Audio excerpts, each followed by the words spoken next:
Truth says, I did it for love. And Miz says, but this is about us. And then Truth says, I love you, man, but only as a friend. You know what? I made a mistake. I thought it was going to be good pushing Corbin 5 times in a row. It just sounds like Corbin's coming. like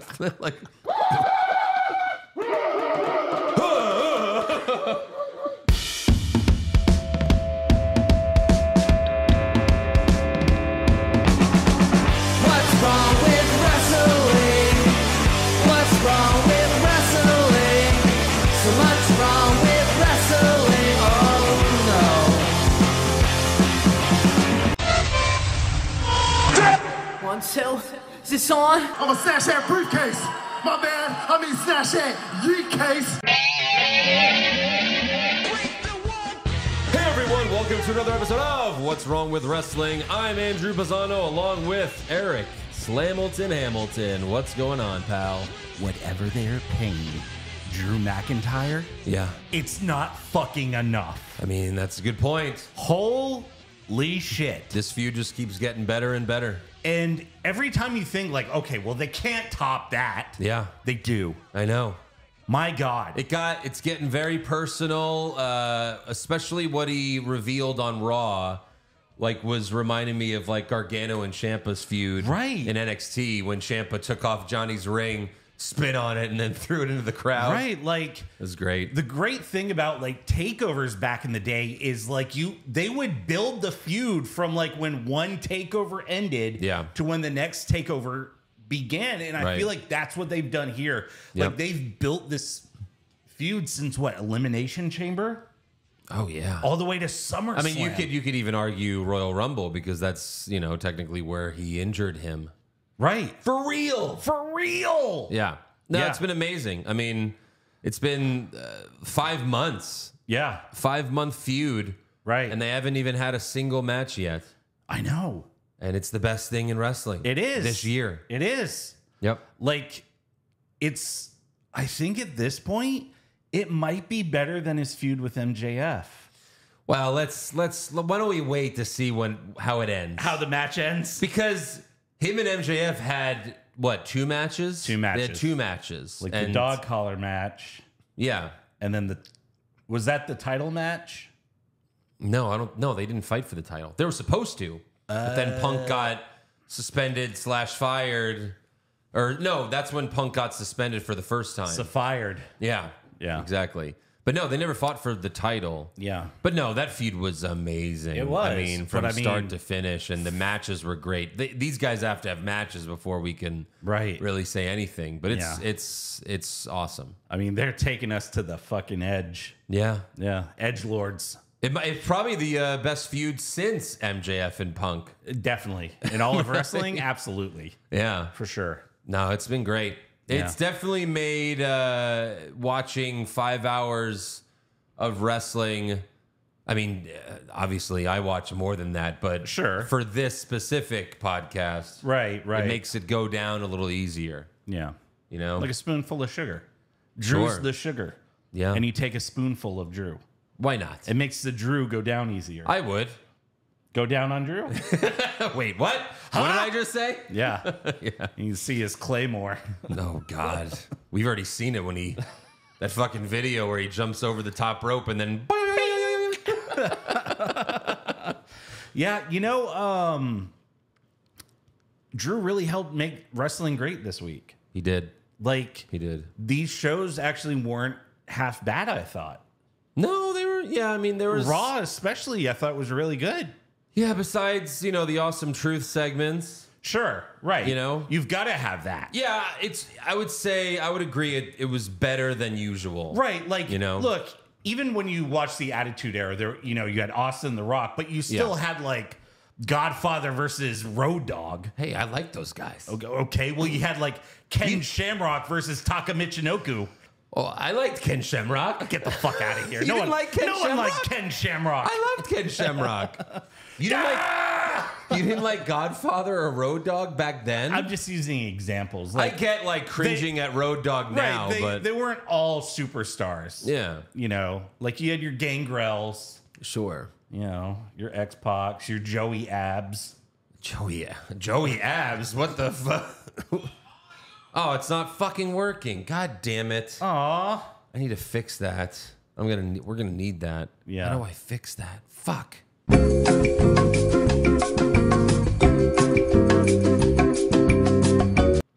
And we're back. We are back. That was the quickest intermission, I think, of all time. Okay, as far as like earliest in the show. Sure. So where were we? Joey abs. Joey. Oh yeah, Joey abs. Who are you? Mean Street Posse. Come on. Oh God, like I'm supposed to remember all those guys. Fat ass Pete Gas. Yeah, I remember Fat Ass Pete Gas. Yeah. Wink, wink.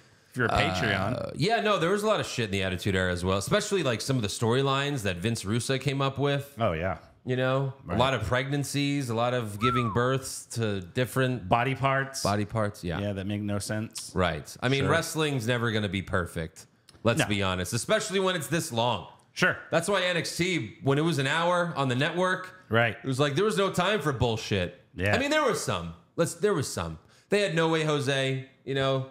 No, they had some crap like that. Yeah. Wrestling's never going to be perfect because they're always going to do different things to try to get different demographics. Sure. Like children. Yes. You know, children love the No Way Jose bullshit. Right. And, you know, sad, lonely men love Adam Rose. Yeah, sure. You know, I guess. They want to go to a party. Yeah. Yeah. I'll pass on that party. But yeah, we have it's a big show. We got to review SmackDown and Raw. But first, we have to thank some new patrons. So thank you to JT. Thank you to Drew. Yeah. Like you just said it. Drew's amazing. You know, maybe that was part of his like community service. You have to donate to random Patreons. I think he subscribed while he was in jail. Need something to do. JT, thank you, JT. Thank you, Drew. Thank you, K. Dotson 69. Nice. Billy Madison. Yeah. Michael Tedisco, Stanley Bowman, and Kyle Mulkenthin. Oh. Mulkenthin? Sure. Something like that, yeah. That looks right. So yeah, go to patreon.com/what's wrong with wrestling. It's only $5 a month. You can cancel anytime. I wonder why all these people signed up this week. Huh. Could it be a certain worst promo bracket part 3? It could be. Baby. Spoiler alert, Yeah. I almost die laughing. Yeah. Again. Like all of us. Like all of them. Yeah. The worst promo bracket part 3. It's coming out this week. I just need a few more days to finish editing it. Yeah. Really fun. We had such a fun time. Yeah. We went into it blind. Well, me and Joe went into it blind. And oh my God. I've been cracking up just editing the fucking thing. Oh, I'm sure. Yeah. Like, I cannot wait. Like, that's one I want to watch. Sure. For sure. Oh, God. So I'll watch and I'll listen. Absolutely. Because some of them, you need that visual. Especially one of them. Yes. Yes. Yeah, you get the weekly Monday Night War podcast, which is also my favorite weekly thing that we do. It's so much fun to go back and relive the Monday Night War. Yeah, absolutely. We're in 1995 right now. And all the old pay-per-views. Yeah. Yeah. We're in 95, and Hulk Hogan is just insane right now. Absolutely. Like, just out of his mind. He must be on all the drugs. Him and Macho and a homeless man had an interview.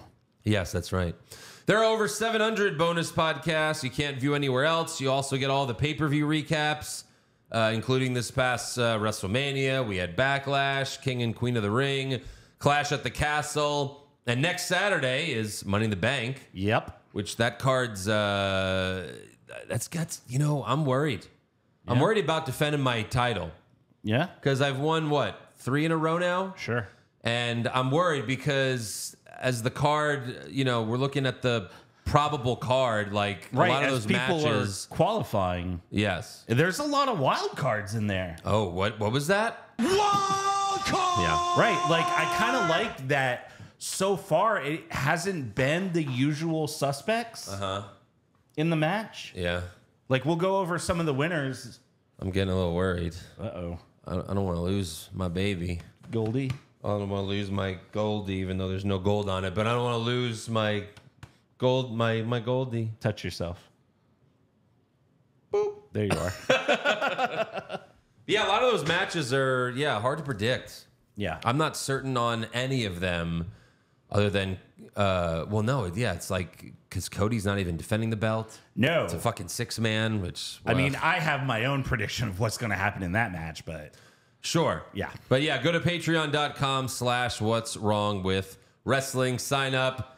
Go check it out. Check out worst promo bracket number 1, number 2, and coming very soon, number 3. This week. Coming this weekend, yeah. Get your ear holes ready. That's right. Clean them out. They're going to get fucked. Charge your headphones. Charge your tablet. Download YouTube on your smart TV. Whatever you got to do. Whatever you got to do. Yeah. All right, SmackDown in Chicago opens with the Second City Saint, CM Punk. Yeah. What an ovation. Absolutely. I love how he grabbed the camera to show the hard cam side. And he yelled, "Look at all the people! Suck it, Khan!" Yeah. That was a direct message. Absolutely. To Tony Khan and a couple of young bucks that ain't so young anymore. True. Know? Yeah. Middle-aged bucks. Sure. Punk says, every time I hear that static and in living color belts out, like Mussolini, I wonder if I can handle the pressure. And to the people that listen to Jim Cornette's podcast, I feel like this was a reference to it because every time Cornette talks about Punk, he starts his segment by yelling, like Mussolini. Oh, really? Yeah. Oh, it has to be. Right. It's not the first Cornette reference that Punk has made. Sure. He reminds us that, he once promised that he was going to beat John Cena for the WWE Championship at Money in the Bank in Chicago back in 2011, and he made good on that promise. Yep. And then he said, I was told that I would be mobbed if I interfered with Drew McIntyre's title match in Scotland. I said I was going to make Drew's life a living hell, and I planned on burying his career 6 feet under. I just didn't think it would be that easy. Wow. Drew McIntyre said he prayed for bad things to happen to CM Punk, so I prayed on him, and I made bad things happen to Drew McIntyre.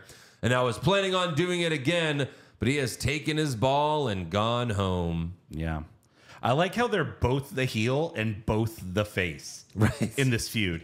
It's amazing. Yeah, Drew certainly thinks he's the face. Sure. But, when it's all said and done, like, Punk is the face. Absolutely. But they're both doing such a great job. But it's almost like Punk's cutting a heel promo. Sure. Because he knows he'll still get cheered. Yeah. So why not? They're basically both stone cold. Basically. In a way. Yeah, but right.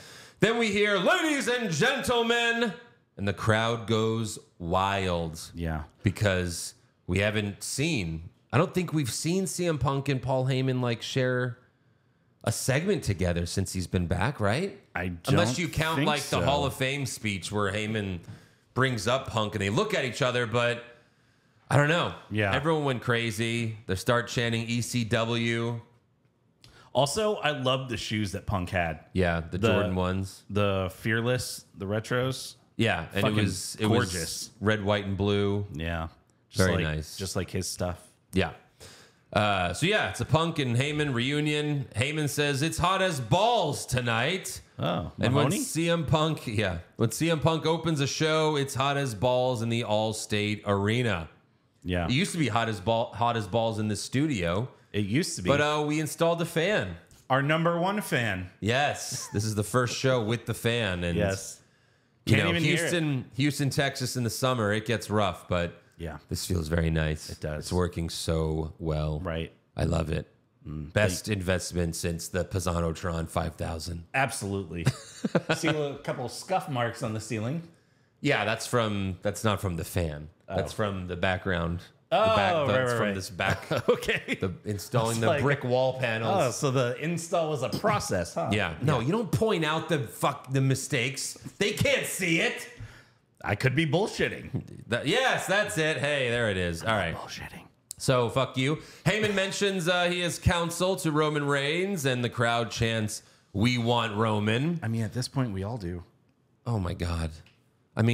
We're all going to come so hard. I know. When Roman returns. I'll take things I never thought I would agree with for 9,000. Absolutely. Yeah. Heyman asks Punk if he can enter the ring, and Punk says there's only one person in this world who can hijack my promo and get them to chant Roman Reigns, and it's you. I forgive you. Come on in. Heyman gets in the ring and they have a nice hug. And beautiful. Heyman is like holding on for dear life. Yeah. He's like, oh, like it's like Tony Khan hugging Okada. Right. That's what it looked like. Maybe that's what this was. It's like another jab at Tony. Like, see? Look how this idiot looks hugging another wrestler. Right. You know. Heyman tells Punk, as I drove to the arena, I heard them say on the radio that Chicago is CM Punk town, and that really pissed off Solo. And with disgust, Heyman says now that Solo's the head of the table, he wants every town to be his town. I came out here to do a favor, and I want a favor back. Any day you're going to get medically cleared, and anyone who steps to you is going to realize that they're in the ring with the best in the world. And if you don't get out of here right now, they're coming for you. So with love and respect, please get the hell out of here right now. Yeah. And Punk says, they're going to jump me in Chicago? And the crowd chants, fuck you, Solo. Fuck you, Solo. All of a sudden, everyone has a hockey stick. Yeah. So Solo walks out with the Tongans, and I got to thank Heyman for that. Yeah. Because we no longer have to say Tama Tonga and Tongaloa. The Tongans. Now they just refer to them as the Tongans. Good. And he tells Punk, if you want to be on my show, you got two options. Pay your respect to me and the Bloodline, or we make sure your ass never gets cleared to wrestle again. Before Punk answers Solo, he asks Heyman something, and this was amazing. Wow. Paul, what's the favor you wanted to ask of me if I do you this favor?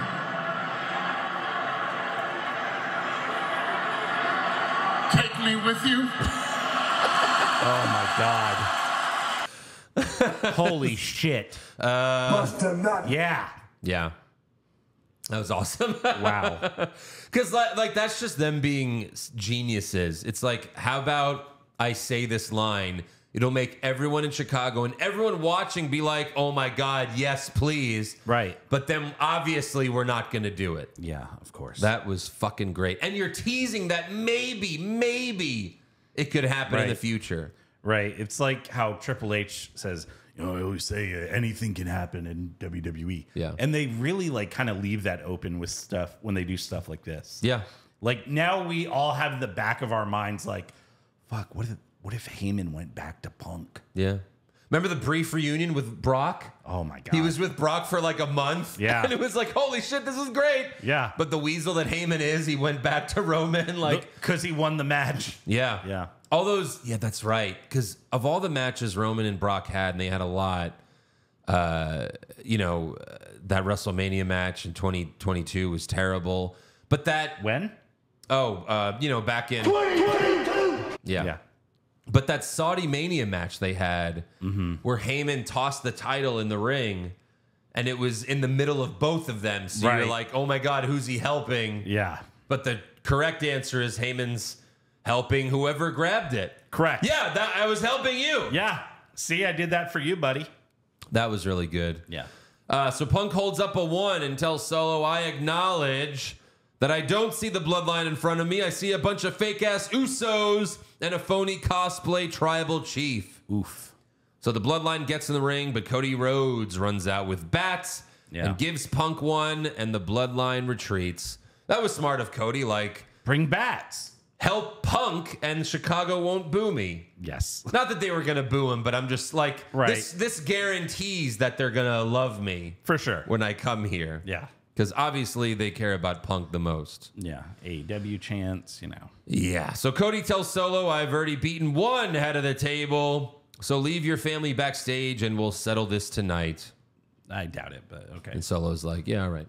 Then we go backstage where Randy Orton asks Cody if he's sure he wants to face Solo alone, but Cody says, I got this. And then Kevin Owens tells Cody, I get you wanting to do this on your own, but they always got a plan. But Cody says, you're probably right, but I have a plan too. Oh. And we'll see what that plan is. Let's see what it is. First match, we have Bianca Belair versus Michin versus Chelsea Green. Money in the Bank qualifying match. Yep. I would have given anyone $1,000 if they could have guessed who won this. Right. Absolutely.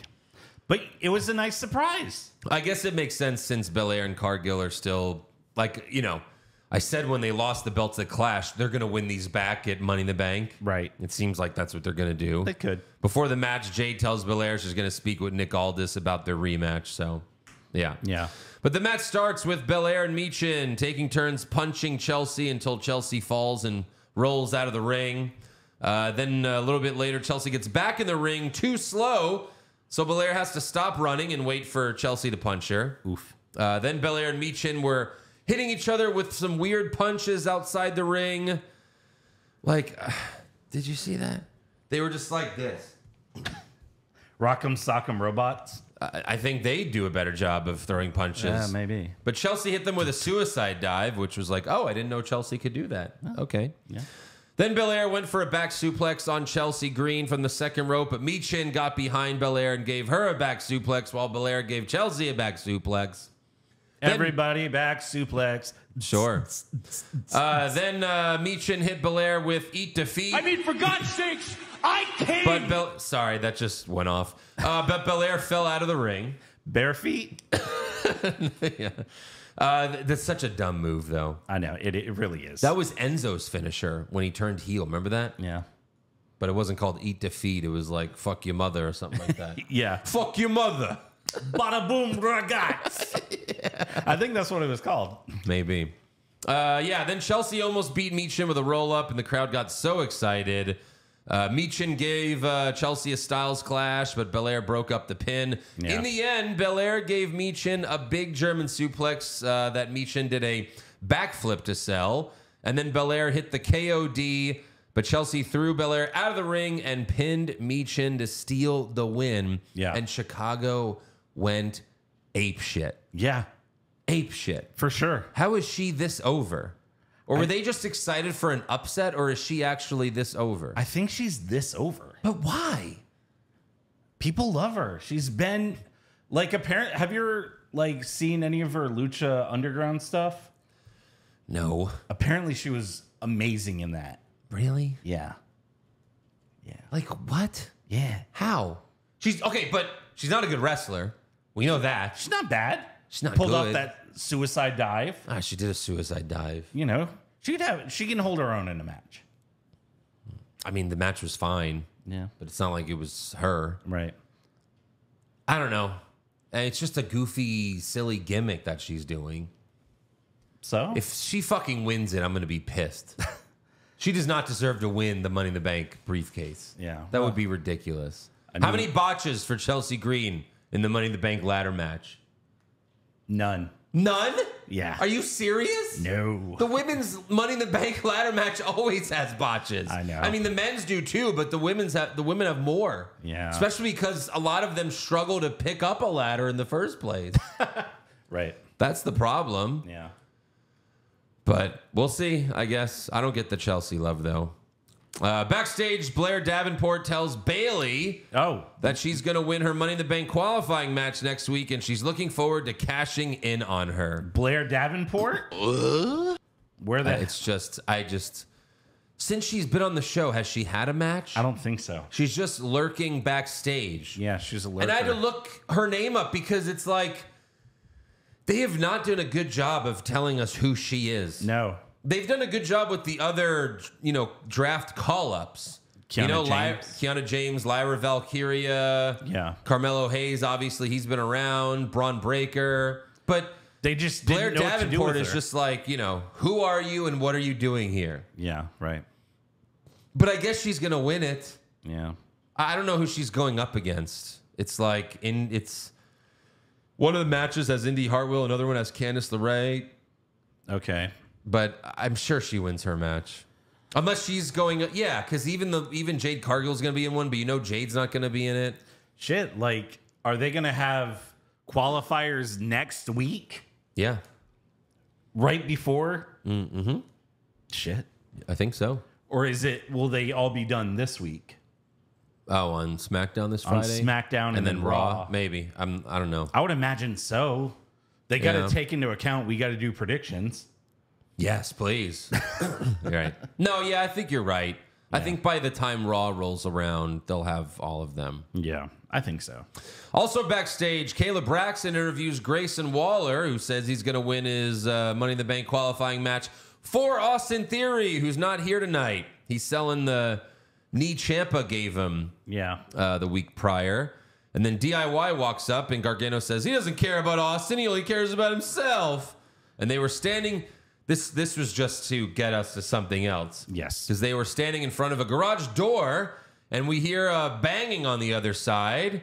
The garage door opens, and I'm like, no, zombies! Yeah. Yeah. CM Punk is out cold on his back, and standing over him is Drew McIntyre. Holy shit. And then this was probably the best part of the show. Oh, yeah. Absolutely. Drew picks him up. Yeah. Puts him on his shoulders. Carries him all through backstage. And then just throws him on the stage. All one shot. Yeah. Not to mention, Punk has blood all over his face.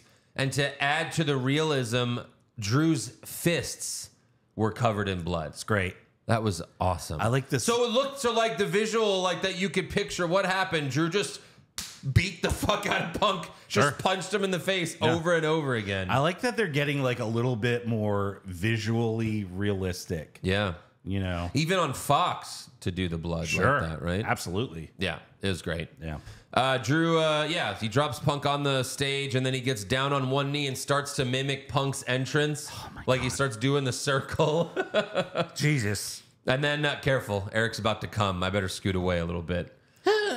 Drew takes off Punk's bracelet that's on his wrist and puts it in his pocket. We'll get back to that later. Yeah. And then Nick Aldis runs out with officials, and Drew gives him a shove. And then Punk is put in a neck brace and on a stretcher and then loaded into an ambulance. Mm-hmm. And then later in the show, Kayla says Punk will be staying at a hospital overnight. They said hospital, not local medical facility. Well, that's because his injuries were a little bit more severe. Oh, is that why? So he had to go to an actual hospital. Oh, okay. Not like one of those, like, you know, like emergency cares. Right. I thought it was because, like, a certain someone's not there anymore. You know? Like someone who's not, maybe it's because some lunatic's not there anymore, Could ruining be that everything. Too. Could be that too. Could be that too, yeah. Next up, we have Tama Tonga versus Carmelo Hayes versus Randy Orton in Money in the Bank qualifying match. Yep. Orton dropped Hayes and Tonga on the announce table. Great. Then he gave both of them the draping DDT at the same time. But then Tonga Loa ran out and hopped on the apron. Orton knocked him down, but then Kevin Owens attacked him. Orton threw Tama Tonga out of the ring, but then Melo grabbed Orton from behind and won with a roll-up. Whatever it takes. But that's okay.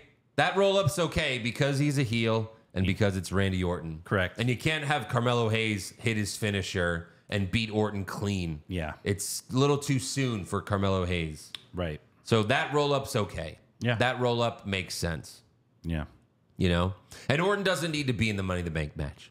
Like, no. Orton is a big name, but, like, he's already won it. He's already cashed in. And what's Orton going to do? He doesn't do really any big high-fly spots anyway. Sure. So, I mean, it would be cool to see him at least tie John Cena. Yeah, sure. You know, like... Still could. Yeah, I mean, they were the new Rock and Austin. Yeah. So to have both of them tied right under Ric Flair's record. Sure. That'd be great. Tied with Flair, right? Would it be tied with Flair? Yeah, because it's all 16. Okay. As far as Flair's thing, it's 16, and Cena is 16. Cena got 16 when he beat Styles. Oh, okay. He'd be tying. Does Orton have 14? 14. Oh, so Orton would need 2. Yeah. Oh. I'm pretty sure it's 14, yeah. Yeah. But yeah, they could do that. Yeah. I mean, it's nothing to sneeze at. He doesn't need Money in the Bank, obviously, to do it. Sure. Next Next up, we have an in-ring promo from LA Knight. Yeah. Let me hawk to her. Let me hawk to her. that meme thing. was great. Knight immediately calls out Logan Paul, but he doesn't show. Knight hypes his Money in the Bank qualifying match for next SmackDown against Santos Escobar and Logan Paul. So we know who's going in that match. Yeah, Escobar. Yes. 1,000%. So Escobar walks out and tells Knight, you better focus on me too. Knight says, I beat you every time, so I'm looking past you. Escobar attacks him, but Knight lays him out with the BFT. And then Knight starts yelling into the camera, but Logan Paul attacks him from behind, throws him into the ring post, and then hits the lucky punch. Yeah. And that's it. It was Logan Paul for 10 seconds. Sure. Which, you know. Payday. Cha-ching. We'll take it. Yeah. Because Logan Paul's great. Right. I just didn't But get I mean, we're going to get him in when was the last time we had him in a SmackDown? Have we ever had him in a SmackDown match? I think once. Yeah. I think they did it once. Okay. Where it was like, oh, but yeah, I mean, I'll take 10 seconds this week for, a 15-minute match next week. Yeah. But what was he doing with his cell phone? Oh, I don't know, probably tweeting or. But he just like showed his the time on his phone. He was like 30 seconds. Like, oh, you knocked him out that quick or something. I I guess guess that's what it was. Maybe like he's gonna win the match in 30 seconds or something. Right. Like it only took me 30 seconds to knock him out. Sure. Yeah.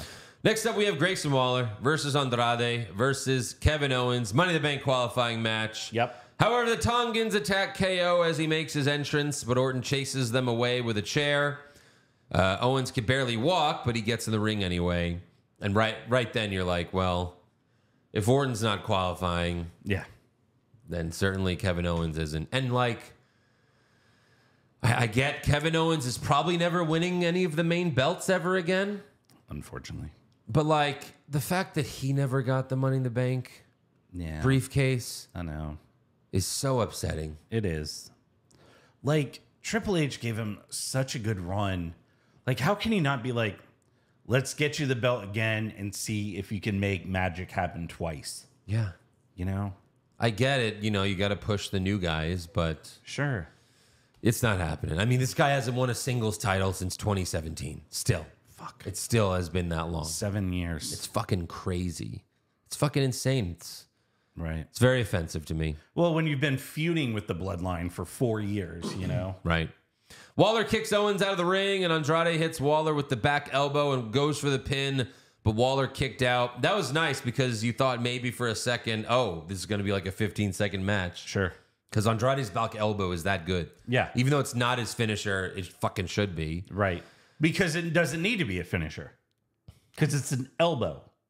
But he does it so good. I know, but like, it's kind of like a dig at Jericho. Because Jericho's is so bad. Right. And he uses it as a finisher. Yeah. Waller gave Owens a back body drop on the apron, but then Andrade jumped over the top rope and gave Waller a sunset flip powerbomb on the floor. Then Andrade gave Waller a superplex while Owens powerbombed Andrade.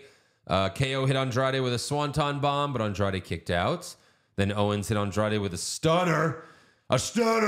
But Waller pulled KO out of the ring, attacked his injured leg, and DDT'd him on the floor. Yeah.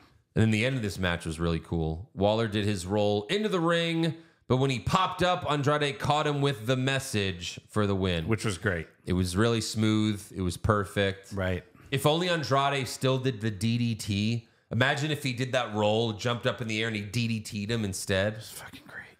Yeah. Andrade is so underrated. He is. And it was a great match and good for Andrade. He gets to be in Money in the Bank. By canon, he has the speed belt now, right? Yes. So I guess it's not canon on the main shows. It's only canon on X.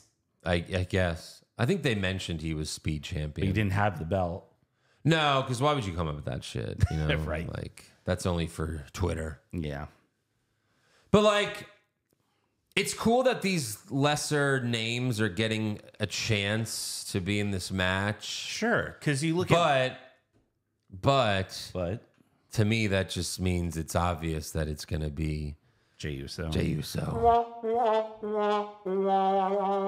I don't see Andrade winning, and I don't see Carmelo Hayes winning. Maybe, but yeah. I mean, he's all over the poster. They're basically trying to tell you like Jey Uso's winning. I mean, hey, look, Money in the Bank. Who's on the poster? Only Jey Uso. They've done and that. It says Yeet in the bank. Yeah, they've done that before where they have someone on the poster and then they lose their match. I hope so. I hope wasn't Drew on the poster for Clash of the Castle? Yeah, but it's his home country. The whole point was to make you think he's going to win. That was the whole point. Well, this seems like the point is to make you think he's going to win because he's going to win. Yeah, maybe. I don't know. We'll see. Backstage, Tiffany Stratton makes fun of Michin for losing her match. Michin says, at least I'm not crawling up Nia's asshole for protection. That's what she said, right? What'd Nia say about that? Oh, Nia was like...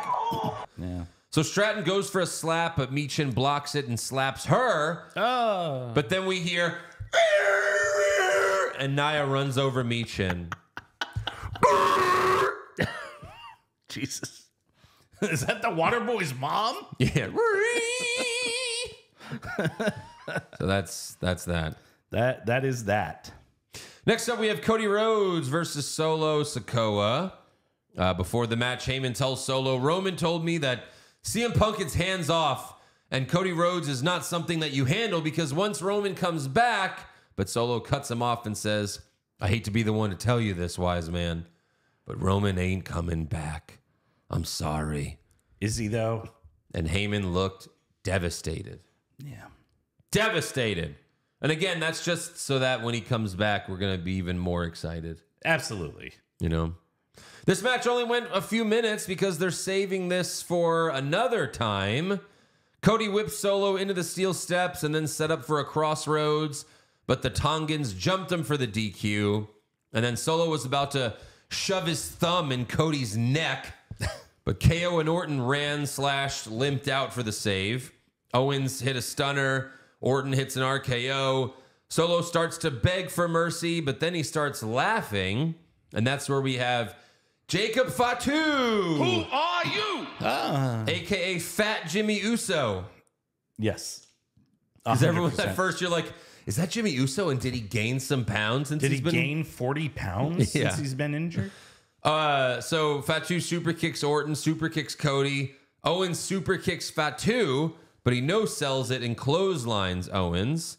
And then Fatu gives Owens a Samoan drop on the steel steps and then spears Orton through the barricade. And then Fatu was celebrating. If you go back, you could hear the ref walks up to him pretending to be upset. Like, so the ref's going like this, but he's like, get Cody, get Cody. He tells Fatu, like, go get Cody. Yeah. You can go back and watch and listen for that. Fatu gets in the ring. Cody clotheslines him out of it, but Fatu pulls Cody out of the ring, gives him a Uranagi slam on the apron. Then Fatu lays Cody on the announce table and jumps off the top rope to Uso splash him through the table. Solo gives Fatu a hug, and they throw up the ones. And then the Tongans get in the ring, and they're like, what the fuck is he doing here? Yeah. Like, they seem upset that Fatu is here. Right. And then Fatu thinks they're off the air, but they weren't cued yet. So, like, Fatu puts his hand down, and then you could see Solo, you could read his lips saying, hold it up, hold it up, hold it up. And Fatu puts his one back up. Yep. And the show goes off the air. Great debut. I mean, it still was. I know. But it still was. Sure. Fatu's, just because he's brand new, he's invincible right now. Yeah, basically. Just kicks everyone's ass because you got to look strong for your debut. And then they later announced on social media that it's going to be the Bloodline versus Cody, Orton, and Owens at Money in the Bank. Uh-huh. So which one? I guess Fatu won't be in that match. He can't. He'll just be like the outside guy. He can't. Why? I have it in news. Oh, God. Does he have a DUI too? I mean, we're talking about it. Gaul. Yes. He has a criminal record. I don't know if it's a DUI. But yes, because of the severity of it, he is banned from leaving the country. Which I guess Heyman's correct. They're all criminals. Right. It sounded racist to me. I don't know. Apparently he's been signed for months. But if you think of how many pay-per-views have been outside the U.S., right? You know, it's like, well, when do we bring him in? True. So, plus, you got to space out these uses, you know? You do. Can't have a new show oos every week. No, they're almost doing that, but yeah. You're going to over-oos it. Over-oos it. Yeah. So that's all for SmackDown. Let's get to Raw. We open with Michael Cole. He says Pat McAfee couldn't be at Raw, so The Miz is filling in for him. McAfee revealed that his father-in-law suddenly passed away on Monday. So that's why he didn't make it. Came up with a story that the Wyatt Six that's horrible. Killed Eric. him. That's terrible, Eric. No, his father-in-law really died. I know, but like they also had like the lights go off on his podcast. Yeah. Yeah. So. And they also did something later on this show too. Yeah. We start off with an in-ring promo from Drew McIntyre. He shows the SmackDown footage and he says, "I prayed for this, and the big man made it happen. Me. Everyone that's been chanting Punk's name for months, I'm done with you. He screwed me in my home country. I promised my sick wife the title, and he prevented that, and you still chant his damn name." And then he looks in the camera to tell Punk, "I hope right now you're uncomfortable and being fed through a straw. I didn't just take your dignity. I also took this." And he pulls out the bracelet. And they zoom in on it, and you could see the bracelet says AJ and Larry. Yes. And Drew says, "This is worth about 50 cents. And I know a fan made it for you, but I know to you, Punk, this is priceless. This bears the name of your wife and your stupid-looking dog, Larry." Oh, not Larry. It's pretty stupid looking. Hey. And then the crowd does a Larry chant. Yeah, because it's Larry. It's funny, you see this and you're like, oh, of course a fan made this for Punk because they put April's, wrestling name on the bracelet, not her real name. Someone posted a clip of when was it AJ Lee when she cost John Cena Money in the Bank, like AJ showing up at Money in the Bank to cost Drew the briefcase. Be so awesome.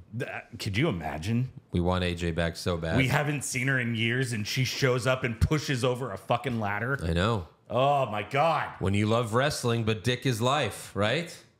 Such a great meme. I feel it. This is when AJ and Paige both left WWE. Yeah. Because both of their husbands/boyfriends. Paige was with Alberto Del Rio. Right. That was so funny. So Drew says he's going to win Money in the Bank while Punk watches from home. Then he puts on Punk's bracelet and says, "I have your dog. I have your wife. I have your family in my corner now. I'm going to win that contract and cash in that night. And you're going to watch alone and miserable while I have your family by my side and become the World Heavyweight Champion in spite of your ass." Yeah. And then he kisses the bracelet and leaves. So good. Amazing. Fantastic. Yep. A+. He's the best. All right, so awards? Awards. Drew for everything. He won everything. Yeah. He didn't wrestle. Best move. Right. Next up, we have Braun Breaker versus Ludwig Kaiser. Jackie Redmond interviewed Kaiser backstage before the match, but Kaiser accidentally said Braun Strowman. Well, there's too many Brauns. Before correcting himself. Yeah. I mean, if only, they would have the other Braun go by, I don't know, pulling something out of my ass. Steiner. Rex Steiner. Yeah, maybe. Just throwing that out there. Yeah. It's not a bad idea. Yeah. Breaker runs the ropes and knocks Kaiser down, and Cole once again says he runs the ropes at 23 miles per hour, and Miz yells, "Eat your heart out, Tyreek Hill." Haha, Olympics. No, well, he did mention Usain Bolt, but Tyreek Hill is a football player. Oh, okay. Who runs 23 miles an hour. Oh, really? So according to Cole, I guess if Breaker had the ropes, he could run as fast as Tyreek Hill. Oh, okay, yeah. I still don't buy it, but sure. Look, it's very fast. It's great. He might run the ropes better than anyone. Yeah. So it's really good. Right. What was it at Stand and Deliver? He was running the ropes and he hit the ropes so hard, like you actually saw the ring move. Yes, that's right. I remember that video. Yeah. Kaiser thumbed Breaker's eye to make a comeback. The fans chanted, "You suck" at Kaiser. Breaker made the comeback and jumped off the apron to clothesline Kaiser over the announce table, just like he did to Sheamus last week. Then Kaiser whipped Breaker into the ropes and hit him with a clothesline, but Breaker ran through it and hit him with a flying elbow. Yeah. That was really cool. It was. Just running through a clothesline. I love that they're kind of giving Kaiser, his own feet to stand on. Yeah. Yeah. Breaker hit his Frankensteiner after botching it last week, and it's so awesome. It's really so great. Yeah. Breaker gave Kaiser an overhead belly-to-belly to send Kaiser on the floor from the ring. That was really cool as well. Right. Then Breaker went for the spear, but Kaiser moved, so Braun ran into the steel steps, and then Kaiser ran around the ring to try and drop kick Breaker's head into the steel steps, but Sheamus hit Kaiser with a pump knee for the DQ. For the interception! Interception again, Michael Cole, you fuck. Shut up, Michael. Yes. And then Sheamus was about to powerbomb Kaiser through the announce table, but interception! Breaker spears Sheamus. I wonder if like Breaker had to like, shit, because Sheamus went to pick him up and he didn't get him up right away. Oh yeah, that's right. Yeah, so that's true. He could have ran head first into Kaiser's ass, gotten his head stuck. True. Backstage, Breaker yells at Adam Pearce about the interference at his matches and demands an Intercontinental Championship match. Then Sami Zayn walks up and tells Breaker anytime, any place. Braun says, how about me and you at Money in the Bank? Sami says, hey, Adam, tell Breaker he's got his match, and Pearce makes it official, and Breaker tells Sami, I'm going to destroy you, probably. I think he's right. Probably. Yeah. He's probably going to destroy him. He probably is. Unless the only way is if they just want this Sheamus Breaker feud to keep going. Right, or then they make this like a fatal 4-way for SummerSlam. Oh, that's interesting.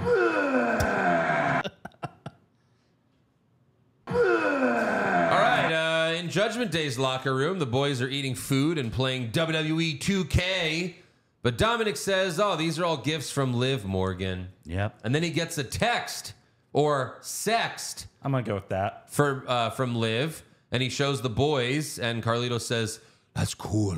Yeah. But Priest is upset because he doesn't like tits. And he tells Dom to end this with Liv tonight. She was probably flicking her bean. Maybe. Roll that beautiful bean footage. Priest then stutters while he tells JD, Balor, and Carlito to take care of Braun Strowman because he's such a great leader. He's such a stuttering champion. Yeah, that's true. Next up, we have Lyra Valkyria versus Kairi Sane versus Shayna Baszler. Money in the Bank qualifying match. Shayna tried to suplex Kairi on the apron, but Kairi countered with a DDT. Yep. Later, Kairi went for the insane elbow, but Shayna kicked Kairi's elbow. Shayna put Lyra in the Kirifuda clutch, but Lyra got out of it. Kairi hit Shayna with the insane elbow, but then Lyra grabbed Kairi and hit her with a Nightwing for the win. Lyra's going to Money in the Bank. Yes. This was obvious. Is it going to be 8 people or 6 people in each match? I don't remember.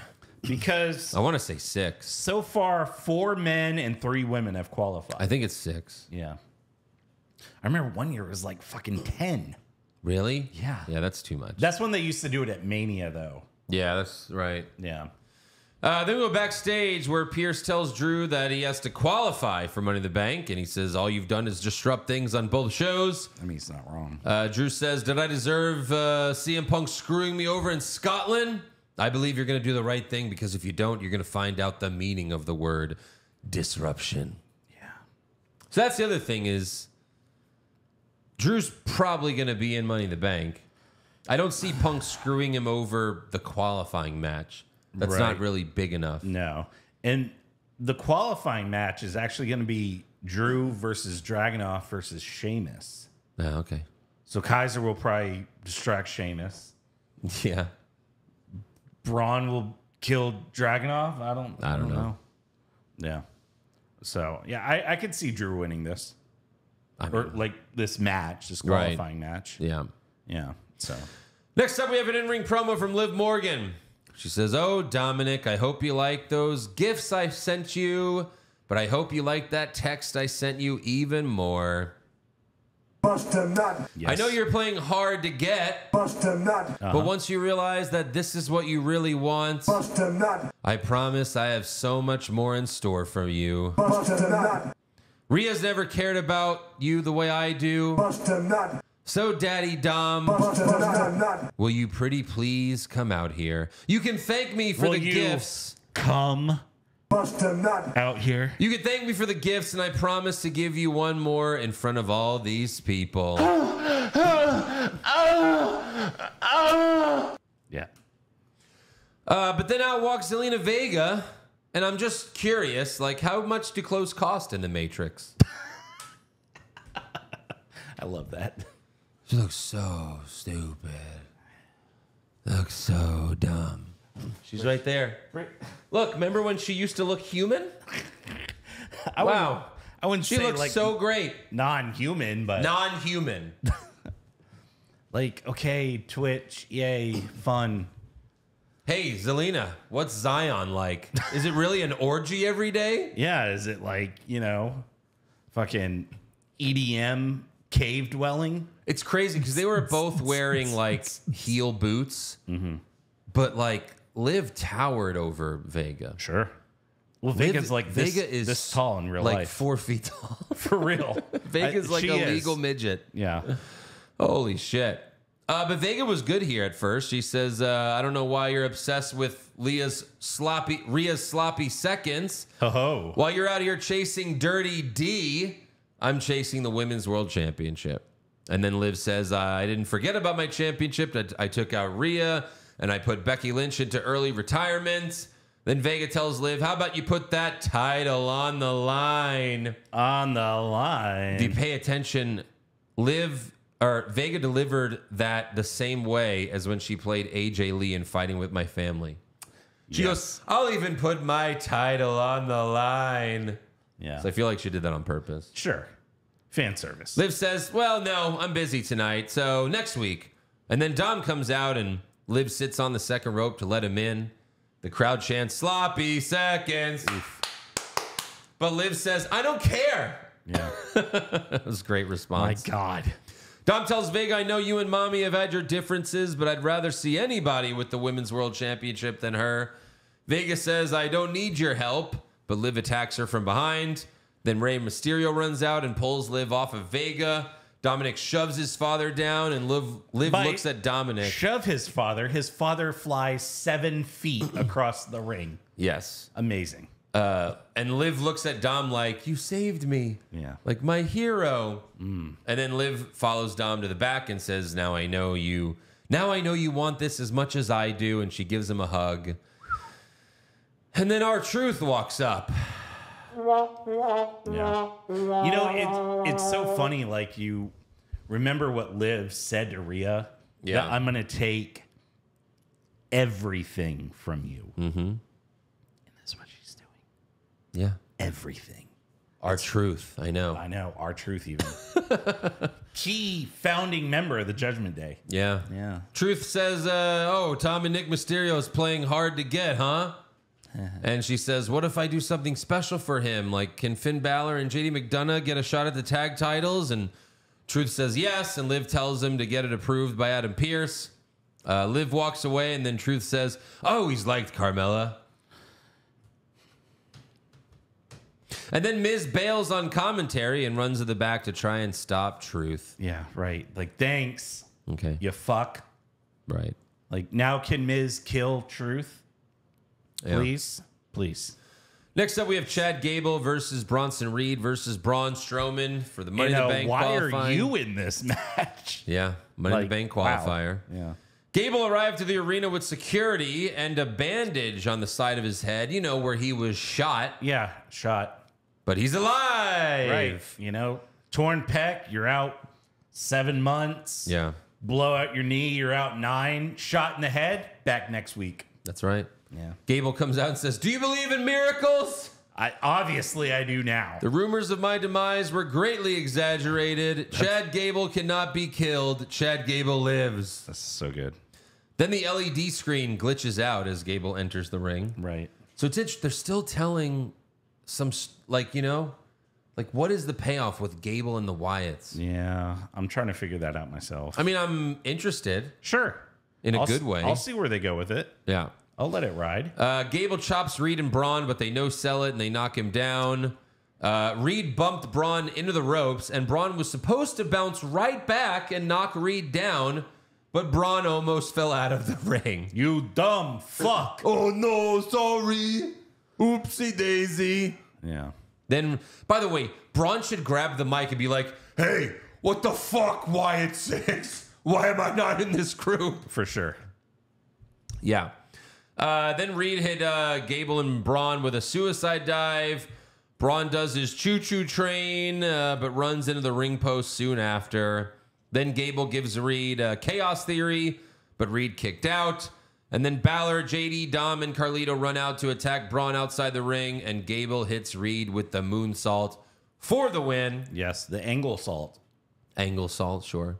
Then after the match, the power starts to go out. Boom. The lights go off. Smoke fills the ring. And here's Arn with the Glock. Oh, my God. We hear the piano key. Yes. And then Nikki Cross, Sister Abigail, or as Michael Cole called her, Carrie. Yeah, what the fuck? That's what Michael Cole called her. Shut up, Michael. Thank you. It's like, we know who it is. Yeah. Nikki, she gets in the ring. Gable bails. Nikki then places a box on the announce table and leaves through the crowd. The crowd chants, "Open it! Open it!" And Cole says the package is addressed to Pat McAfee, but he opens it anyway. And there's a VHS inside. Michael committed a felony. Yeah. Yeah. That's true. That's true. Sorry. I mean, there's proof. That's true, yeah. Did they get it stamped? I saw like a delivery label on there. Oh, Michael Cole, you piece of shit. You don't. Well, hey, you know what? All right, Michael Cole's in prison. Yeah, you can't travel abroad. Right. Someone over the head shanks him. He's like, up and down. So there's a VHS inside, and Cole hands it to a crew guy. He says, go find a... Yeah. But first he explains to the young kids, this is a VHS. Yeah. Thanks, Cole. Yeah, thanks, you fuck. He's like, oh, we'll take it to the production trucks. We'll see if they could play it. And I mean, you would think they have a VHS player because those production trucks are worth $12 million. Right. That's gotta Kurt have Angle all of told it. us. Yeah. Yeah. Some of WCW shit's probably only on VHS. Oh, God, yeah. For sure. We're going through the Monday Night Wars right now where they're begging us to buy T-shirts and it comes with a free VHS tape. Right, they still got those. Yeah. Yeah. Backstage, Gable tells Otis, Tozawa, and Maxine that last week his life flashed before his eyes and he apologizes for treating them poorly. And he's like, I'm sorry, but, you know, family sticks together. We're family. But Otis tells Gable, I'm sorry what happened, but I meant what I said. We're done. And Otis leaves. And Maxine tells Gable, you really hurt Otis, but we're really glad you're okay. I think Otis just needs some time. Let me talk to him.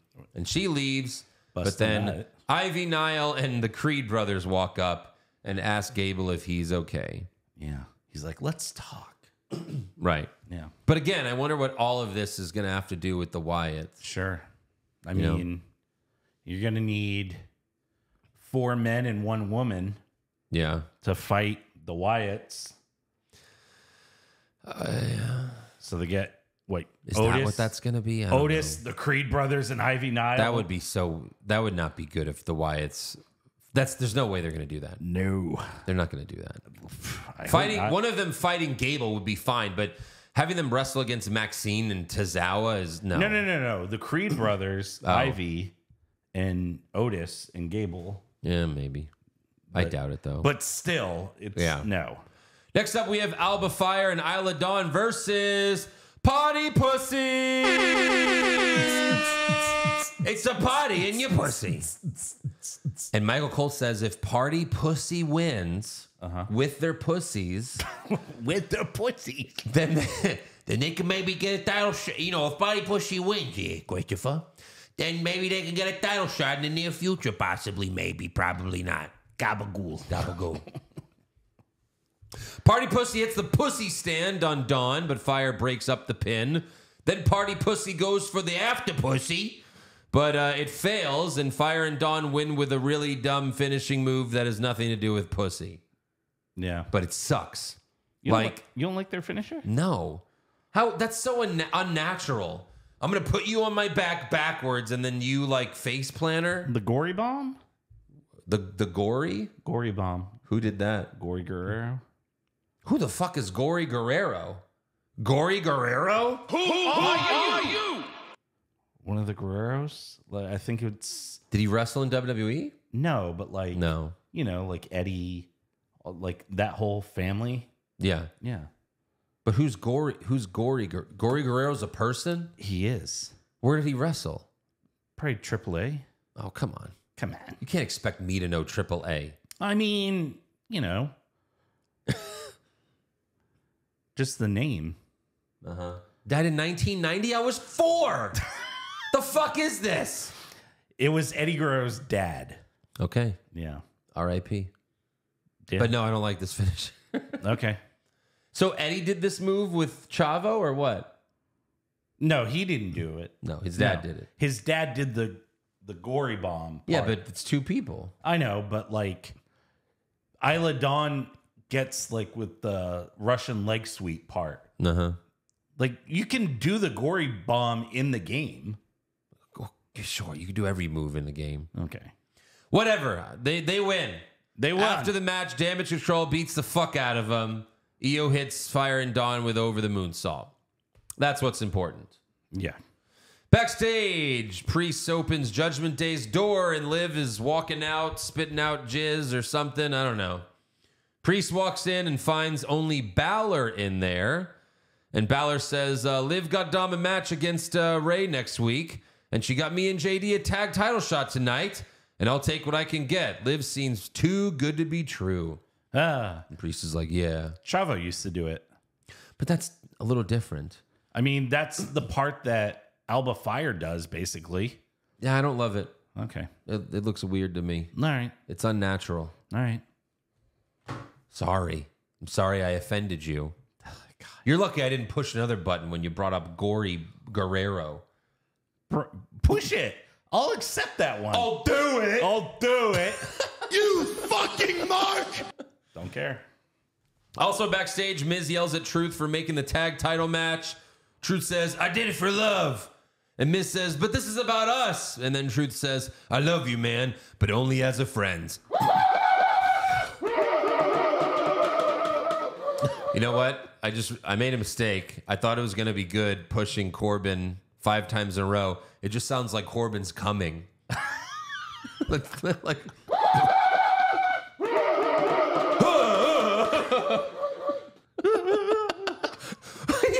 last bit of cum comes out. I wasn't expecting that last drop of cum. That last shot of cum. Oh my God. But yeah, terrible. Yeah. Then we have an in-ring promo from Damian Priest. Speaking of terrible, this guy is hilarious. We all saw that Seth video. Tremendo video, me encantó. I have to admit that was humbling and inspiring. Real talk. He's like Vin Diesel. He's like, it's like he's being Dominic Toretto in the Fast and Furious movies. For sure. Like he's trying, I would think he's trying hard to like seem like he's this legit badass. Yeah. But he's just not. No. Just like Vin Diesel in Fast and Furious, he just doesn't come off as a badass no matter how hard he tries. Right. That was great. Real talk. What? Robot. It's like, oh, right, that was in my script. Real talk was in my script. Yes. No, it's talk real, you idiot. No, we put that there as so you could like talk like a real human being. He can't. He's dyslexic. He can't fucking do it. Can AI do this shit yet for him? Do we have AI yet? Can he do it? Yeah. Imagine that, like the people in the arena just like on the screen above them, Damian Priest is in the ring. Yeah. But then in person he's not there. And they're like, oh fuck, they AI'd him. Yeah. Shit. AI champ. So Priest says he understands why Seth says they have a lot in common since, you know, he stands out in a group and elevates everyone around him. No. No. And then he says, I stand here as El Campeón on Raw while always rising to the occasion. El Campeón, all rise, Raw. That was so bad. So terrible. Oh my God. Priest says he's better than Seth. No. And as long as he's the champ, he'll never see the mountaintop again. So Seth comes out. He says, I don't believe you, and I don't think you believe the bull crap coming out of your mouth. True. Seth tells Priest, you say all the right things, but I'd argue that. Yeah. You know, he pretty much says all the wrong things every week. Pretty much. Seth offers a side bet, telling Priest, if somehow you beat me on Money in the Bank, I'll never challenge for the World Heavyweight title again. But when I beat you at Money in the Bank, you leave the Judgment Day and we find out if you can really walk a mile in my shoes. And Priest says, Judgment Day needs me a lot more than I need them. I accept. They shake hands, but then out comes Gunther, the ring general, Gunther. Yeah. He wishes them both good luck, says may the better man win, but the winner of you two will be the lesser man when you step in the ring with me. I liked that one. I still don't know who to pick for this match. Like, even with this side bet they got, like, is this the time when Priest is going to leave Judgment Day or not, you know? I feel like Priest will win. But Gunther because like he's Seth. like, oh, you can't challenge for the title while I'm champ, and then he loses it next month. You know, have him beat Priest, and then have him defend it against top tier guys. No, you need Gunther versus Priest is not a SummerSlam match, Eric. You're fucking going. You want to see that match? I mean, there's going to be so many other matches but that still, that I want to see. Yeah, but if Gunther versus Seth, that'll be a top tier match. Have we seen them fight yet? I don't think so. 1-on-1? No. Then holy fuck, man. Definitely want to see that more than Gunther. You could do Gunther Priest any other pay-per-view. But I don't know who to pick. It's tough. But then I don't know yet. Do you have Seth become a transitional champion? Sure, why not? A paper champ? Just hold it for a month? That's to fine. lose to Gunther? Sure. Okay. He already had the thing for like a fucking year. All right. My other question is, and look, this is all a good thing because it's all this speculation. And as a fan, it's actually great because we really don't know what's going to happen. Right. There's so many options. There is. You could have Priest retain because Judgment Day helps. Whatever. That's boring in my opinion. And then he just loses to Gunther. It's a heel match. Fuck that. I'm not into that. You could have Seth beat Priest. Then Gunther beats Seth at SummerSlam. You could also have Priest retaining at Money in the Bank. Jey Uso wins Money in the Bank earlier, cashes in on Priest, and becomes the champ at Money in the Bank. But then Jey only holds it for a month. I don't know if I see that happening. Right. Because Seth already had it. So Seth could get it again and lose it in a month. But if Jey gets it, as much as I wouldn't care, I wouldn't give a fuck if Jey had it for a month and lost it. Yeah. I wouldn't care. I don't see them doing that. Also, I kind of feel like now they want Jey to win it and then do the Yeet in the Bank for like 6 months at least. So they can get Yeet in the Bank, look! So they can sell those shirts. And briefcase. They'll sell Yeet in the Bank briefcases. Oh my God, Jesus! They're gonna sell them before the fucking show. I bet they're already on there. Probably. My God. So yeah, I hope it's Seth. I really do. Yeah, me too. But I don't know what I'm gonna pick as of right now. Yeah. Thank God I still have Which a is week to good. decide. I like when it's not predictable. Sure, absolutely. Like we can see paths. Yeah. But there's multiple. Like we don't. It's definitely gonna be this. You know. Yeah. Right. So next up, we have the Wyatt VHS tape. Yeah. We see Uncle Howdy talking to someone, and he asks, "Are you happy? How are you feeling after the loss? Do you feel you've been forgotten? Do you even remember who you are?" And then we see that Uncle Howdy is talking to Bo Dallas, which is interesting since obviously everyone has known. We've known for over a year that Uncle Howdy is Bo Dallas. Even before Bray died, we knew Uncle Howdy was Bo Dallas. But WWE never mentioned that Bo Dallas is Uncle Howdy. Right. Until this. Yeah. Like this is and they're still not really, but obviously like this is the only reference. Like Yeah. this is the only time that they're like, no, confirmed Bo Dallas is Uncle Howdy. Sure. So he's talking to himself basically. And Bo says, "I'm nobody." And Howdy says, "There you are. How did it feel when your brother died?" Wow. This got deep.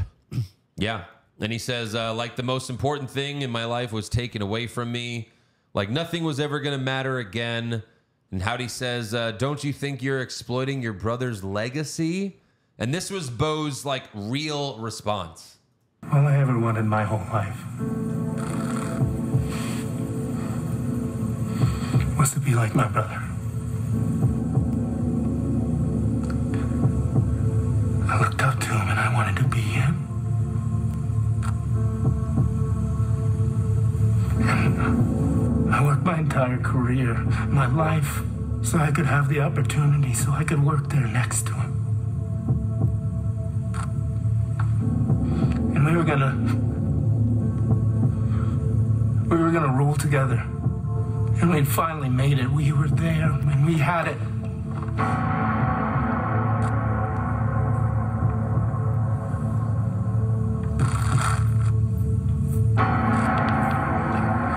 And then it was taken away from me. There is no one on this earth that feels more hurt than me from his loss. Not one person on earth feels what I feel.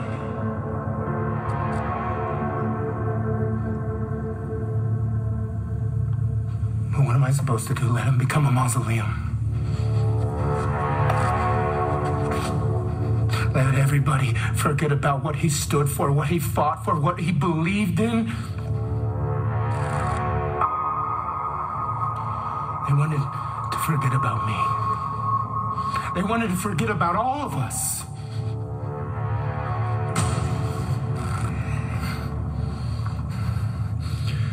We made them remember. We made them all remember.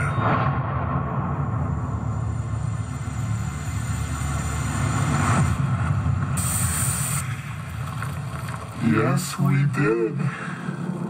Yeah. Fuck. Great stuff from Bo. Absolutely. I love that they're adding the real life stuff to it. Yeah. Because you could see, like, when he's talking, he's not, you know, he obviously the second half of that audio, it turns into the storyline where he's like, you know, we reminded them who we are. But the first part's all real. Yeah. You know? Right. Talking about his brother and, like, he's like, we were going to rule together. We were about to do this whole thing together, and like with the big WrestleMania reveal, right?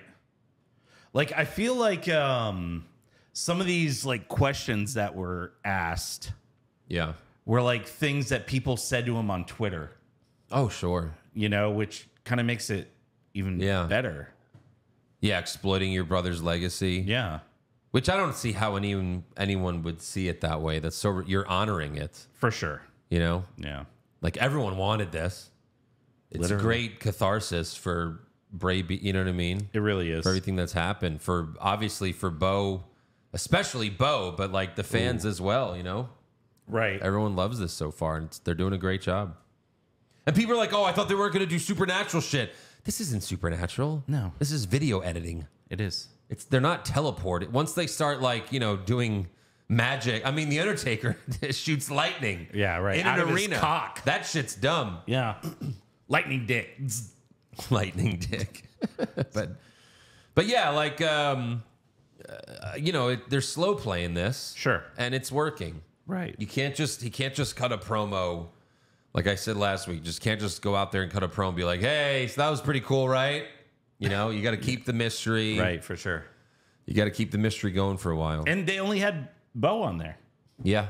So, but my question is, like, why was that addressed to Pat McAfee? Like, what did that have to do with McAfee? Right. Yeah. I mean, good. Leave these questions open. Yeah. Don't answer everything right away. Correct. Yeah. Next up, we have Kofi Kingston versus Karrion Kross. Kofi set up for trouble in paradise, but then they show AOP beating up Xavier Woods backstage. Uh-huh. And the old man finally does something. Yeah. He speaks. He yells into the camera, Kofi, is it worth it? Is it really worth it? Where's my money? Ding, ding, ding, ding, ding, ding, ding, ding. Yeah. Of course, that distracts Kofi, and Kross hits him with the final prayer for the win. Yeah. And, like, Woods also posted something on Twitter before that, like, well, you know, I guess I got to support, like, seeming upset that Kofi has the match and not him. Yeah. But now they're beating up Woods, but they're trying to recruit Woods. I guess Judgment Day did that with Dominic, and it worked. But yeah, it did. Is Woods a little bitch like Dominic? Maybe. I would hope not. I would hope not, but you never know. We'll see. Finally, we have Finn Balor and JD McDonough versus Awesome Truth for the World Tag Team Championship. Yes, this is the main event. Yeah. And it's only the main event because Liv Morgan was watching ringside. Miz gets the hot tag and starts cleaning house, so Dominic and Carlito come out. Carlito goes to attack Miz, but Miz beats him up.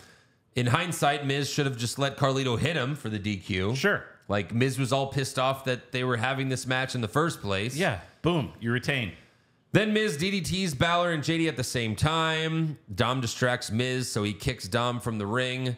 Miz hits JD with the skull-crushing finale and goes for the pin, but Carlito puts JD's leg on the bottom rope. Then JD headbutts Miz, and they both fall down.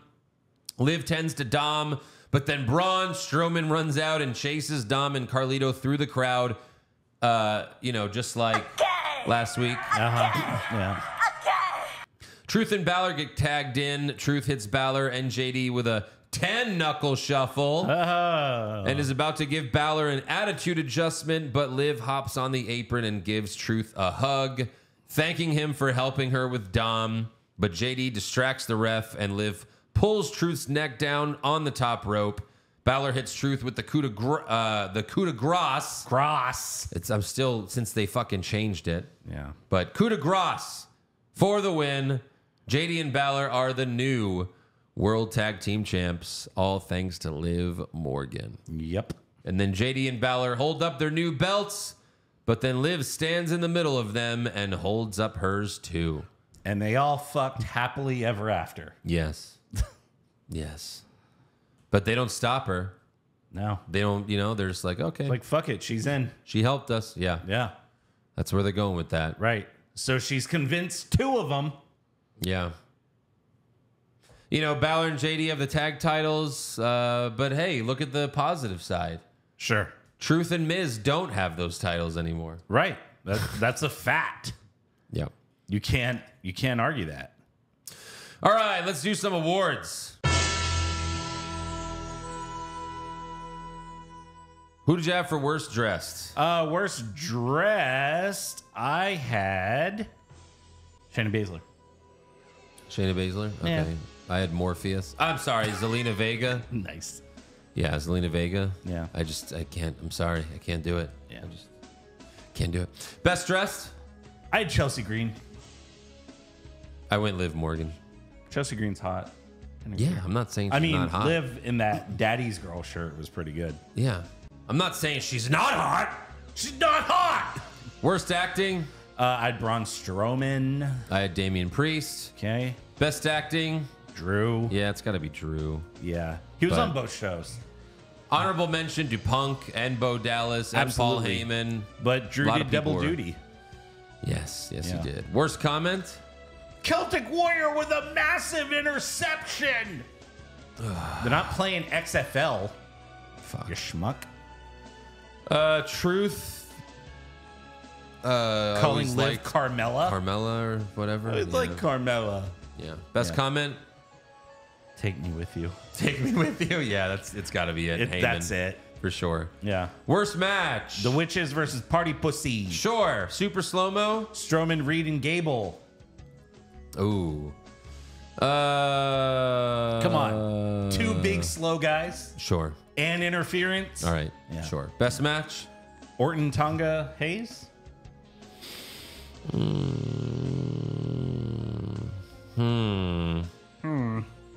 Let's see. We got Party Pussy. No, I'm just kidding. Tonga, Orton, Hayes. Yeah.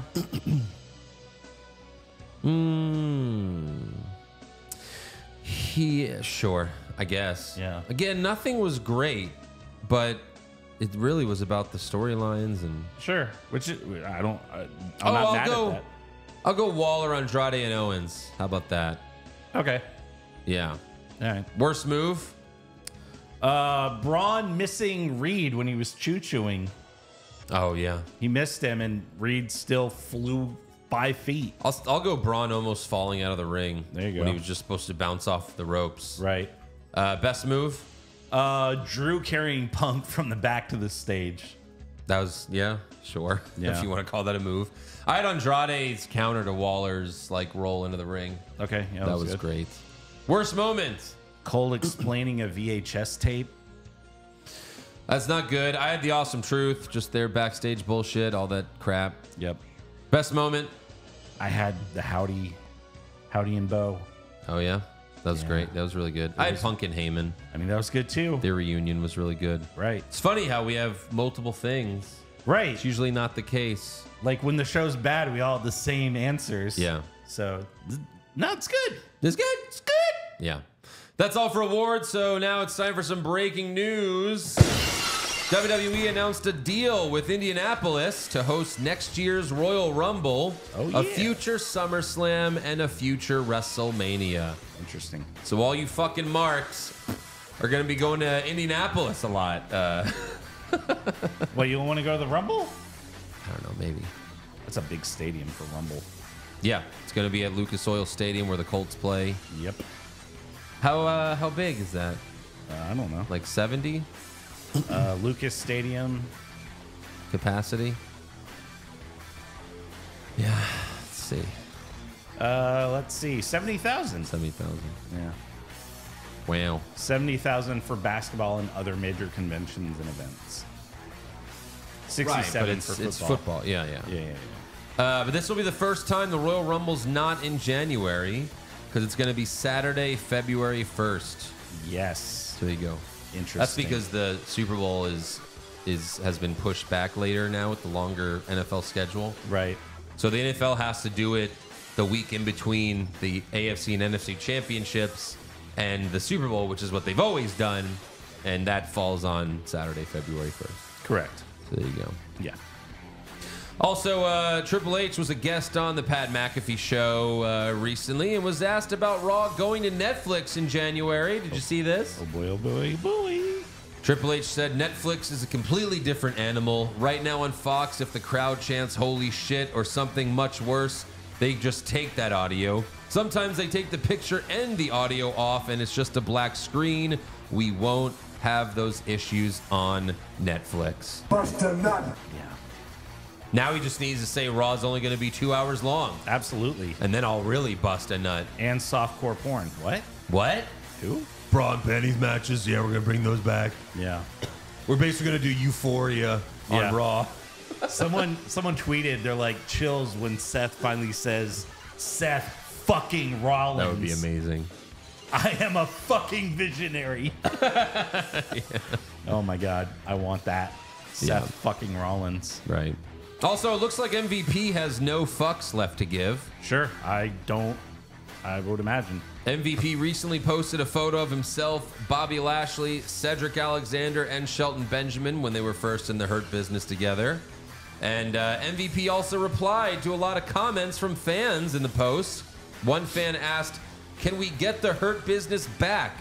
To which MVP replied, "Triple H said no." Another fan said, "The old man broke y'all up at the heat of that shit, pissed me off." And MVP replied, "And his son-in-law never put it back." Yeah.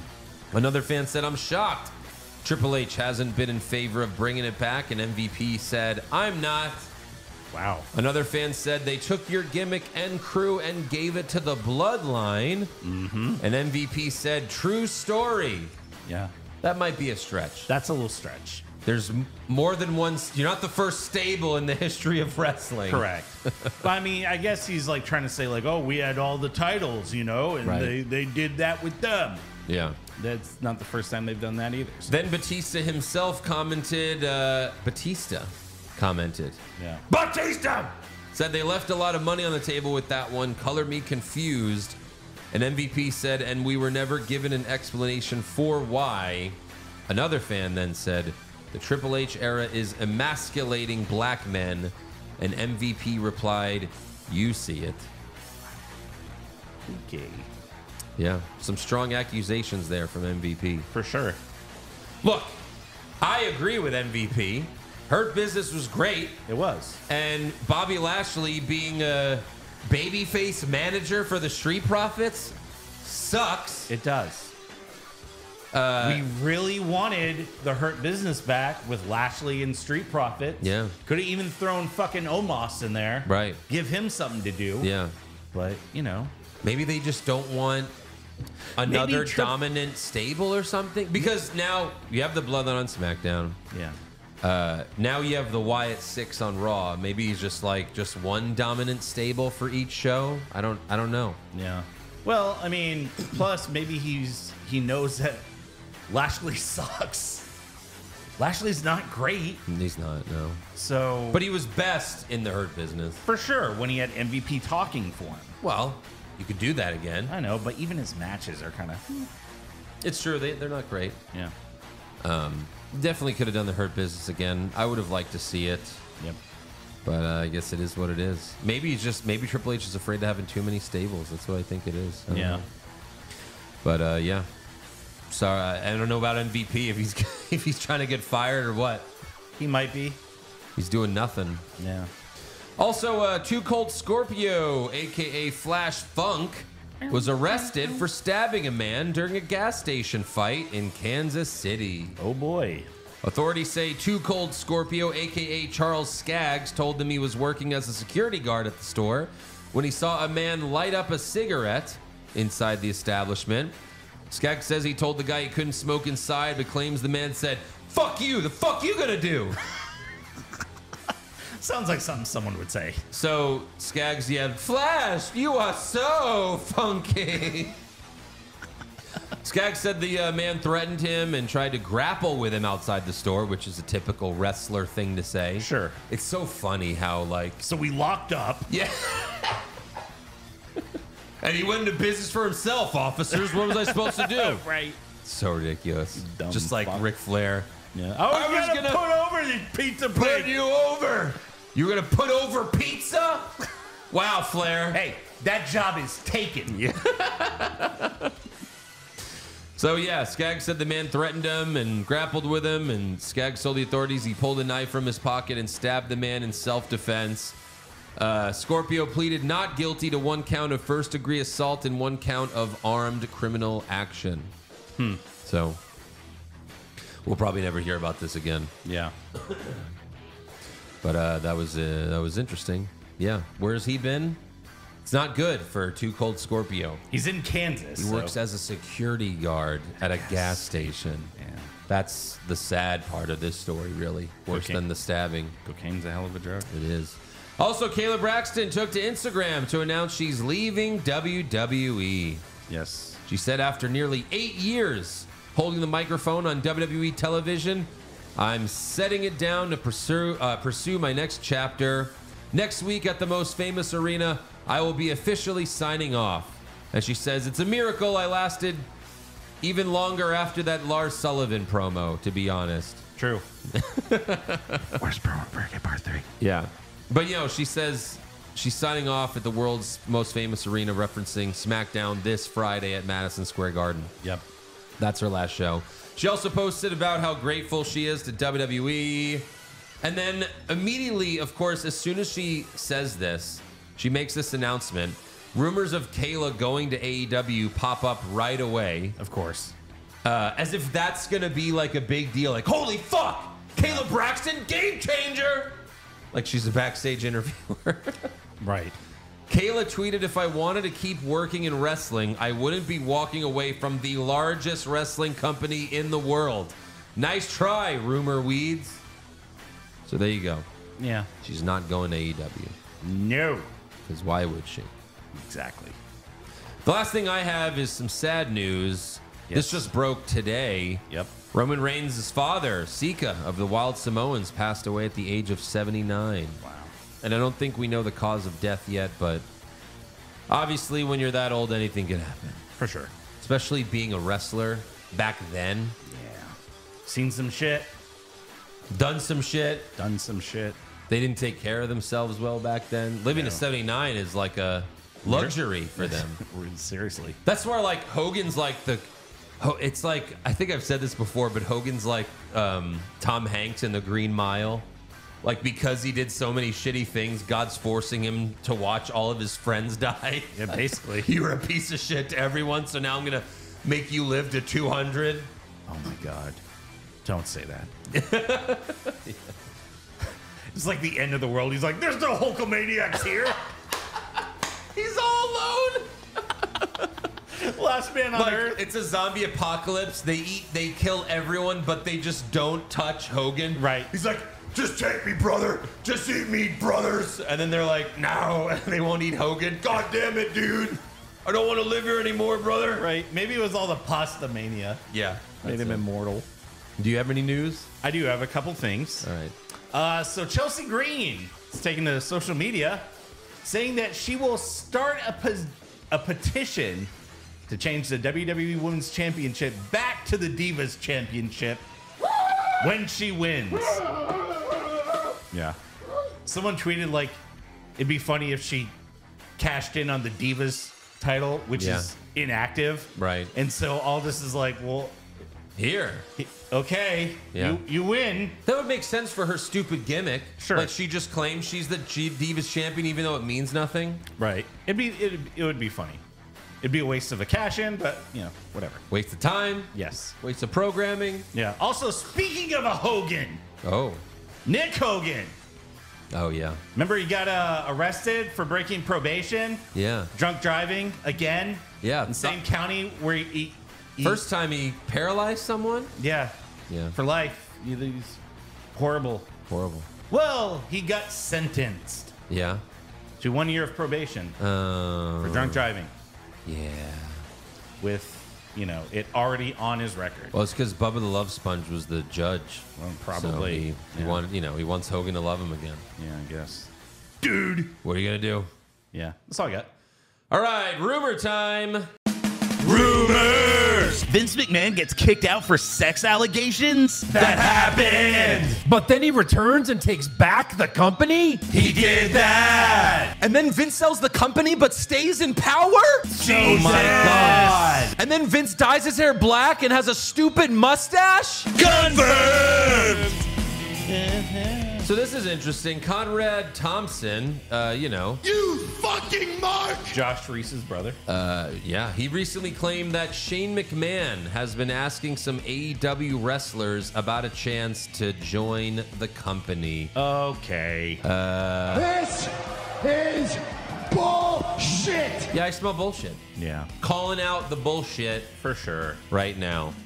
I think that's just Conrad. He's friends with JR. He's friends with Tony Khan. Right. Hey, just say some shit so that people watch. So people talk Oh, I'm about going to watch Dynamite because maybe Shane McMahon will show up. Yep. 8 months later, he could still show up. Yeah. And they'll be like, here is the dollars. Here it is. Yeah. Here's some cash. Dollar, dollar, dollar, dollar, dollar. Money, money, money, money. Nice. Bling, bling, ching, ching. What's the talk? You ain't speaking money if you... It's Swifty. Yeah. But Pfeiffer reports that Shane McMahon has not been brought up at a high level in AEW. Yeah, I'm not surprised. One thing I'm curious about is, obviously Triple H and Stephanie hate Vince. We certainly know Stephanie hates her father. Uh-huh. So Triple H has to, because that's his wife. Sure. And he works, Yeah. Vince was fucking over Triple H professionally for a long time. But I wonder where Shane falls. I'm sure he's in the same boat. You think he hates his dad? For sure. His dad brought him back, and then he told that awful Royal Rumble. What was it, 2022? Yeah. That terrible Royal Rumble? Yeah, where he came in third. Yeah. Where Vince was like, I'm leaving. Shane, you're in charge for the Rumble. Yeah. And then it was so bad that I guess Vince did fire him for it. Yeah. But then he showed up at Mania 39 That's true. and exploded his knee. Yeah. Yeah, so. But I would hope that Shane, there's probably animosity with his sister as well because they were both fighting for power. Yeah. Just like Succession. But Sure. I would like to think that they would make up and Shane could be a part again, an on-air talent to do something. Right. He needs redemption for that. He does. For WrestleMania, for sure. Definitely. He's like, what the fuck can I jump off of? Just give me something. Please. So we'll see. But as far as AEW is concerned, Yep. I really doubt it. Unless Triple H and Stephanie, unless they really just do hate each other and he's like, I'm going to fuck them over. But it's not going to work. It would be embarrassing for Shane to do that. For sure. Hey, I'm going to show up in AEW. Oh, 600, 500,000 still? Oh, okay. Yeah. Because that's where they're at. It is. I can't wait to see what the ratings are like this week for Dynamite. Oh my God. Are they going to be up a little bit? Is it going to be but it's the go-home show for Forbidden Door. Yeah. What's it going to be maybe 550? And they're like, it's up! Yeah. Ratings are up! And it's like, yeah, but this is where you live now. You live in 500. Yeah, but we're leading in all the demos. Shut the fuck up. Nope, not anymore. Yeah. Also, the Wrestling Observer revealed some of the expected SummerSlam card. And it's not surprising. We have Logan Paul versus LA Knight for the U.S. title. We have Drew McIntyre versus CM Punk if Punk can go. And then we also have Cody Rhodes versus Solo Sikoa. I don't know about that which one. is not, it does not feel like a big match. No. I could almost see... I think that's what it is. Like now. Cody, KO, and Orton losing at Money in the Bank.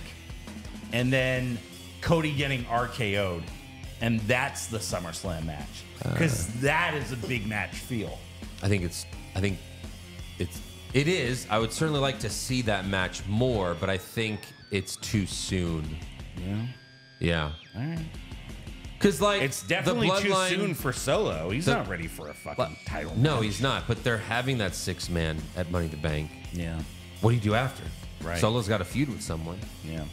It's going to be Solo Cody, which is not a main event match. So I think if Drew and Punk, if that happens, I think that's your main event.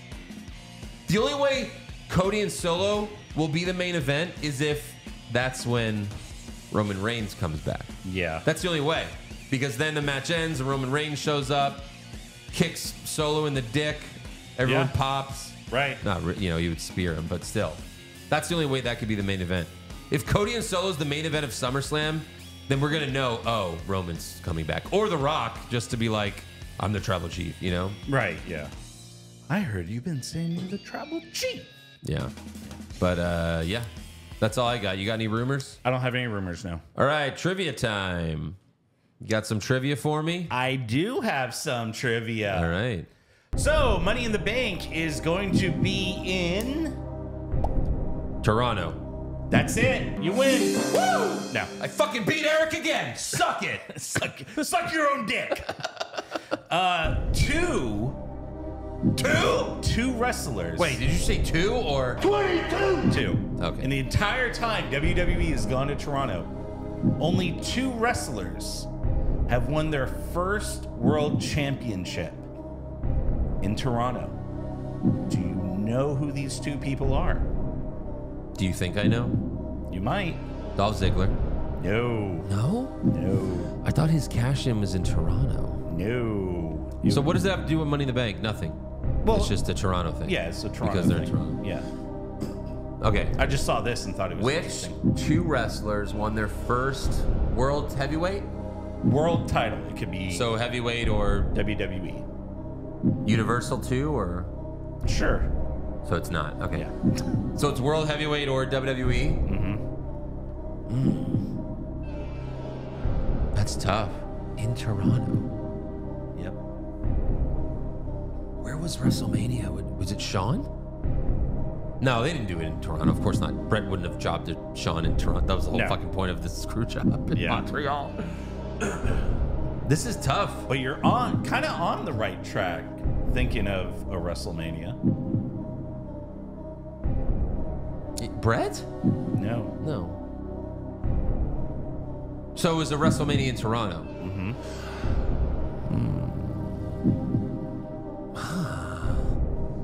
Not Triple H. No. This is tough. Yeah. Fuck. WrestleMania in Toronto. That was Hogan Rock, right? That wasn't for a title. No, I know. Yeah. But there was that Mania. That was one of them. Fuck. I'm not going to get this. I need a hint. They were these 2 matches were very Oh, far wait. apart. It was Eddie Guerrero and Chris Benoit. No. Fuck.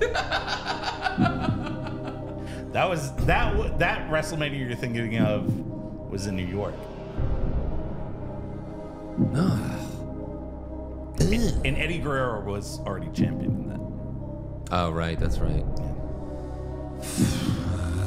Can I get a decade? 80s and the 2000s. Oh, that's the 2? So Hogan? No. Hogan won at Madison Square Garden. Oh, fuck. All right, let's go with 2000s. Orton? Yes. Orton beat Chris Benoit at SummerSlam 2004 in Toronto to win the World Heavyweight Championship. Right. So there's one. 80s. 80s. Late 80s. Mach. No.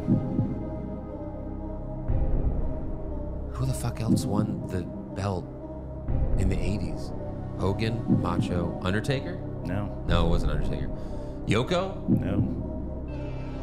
Who the fuck else was the WWF champion in the 80s besides Andre? No. No, it was Madison. This is a WrestleMania? Mm-hmm. Hold on a second. What am I... It's because I was so young. I wasn't watching them. Hold on. Hogan lost to Andre, then Macho beat Ted DiBiase, then... Oh, Warrior. Fuck. WrestleMania 6. That took a long time. Yeah. That wasn't easy. No. Good.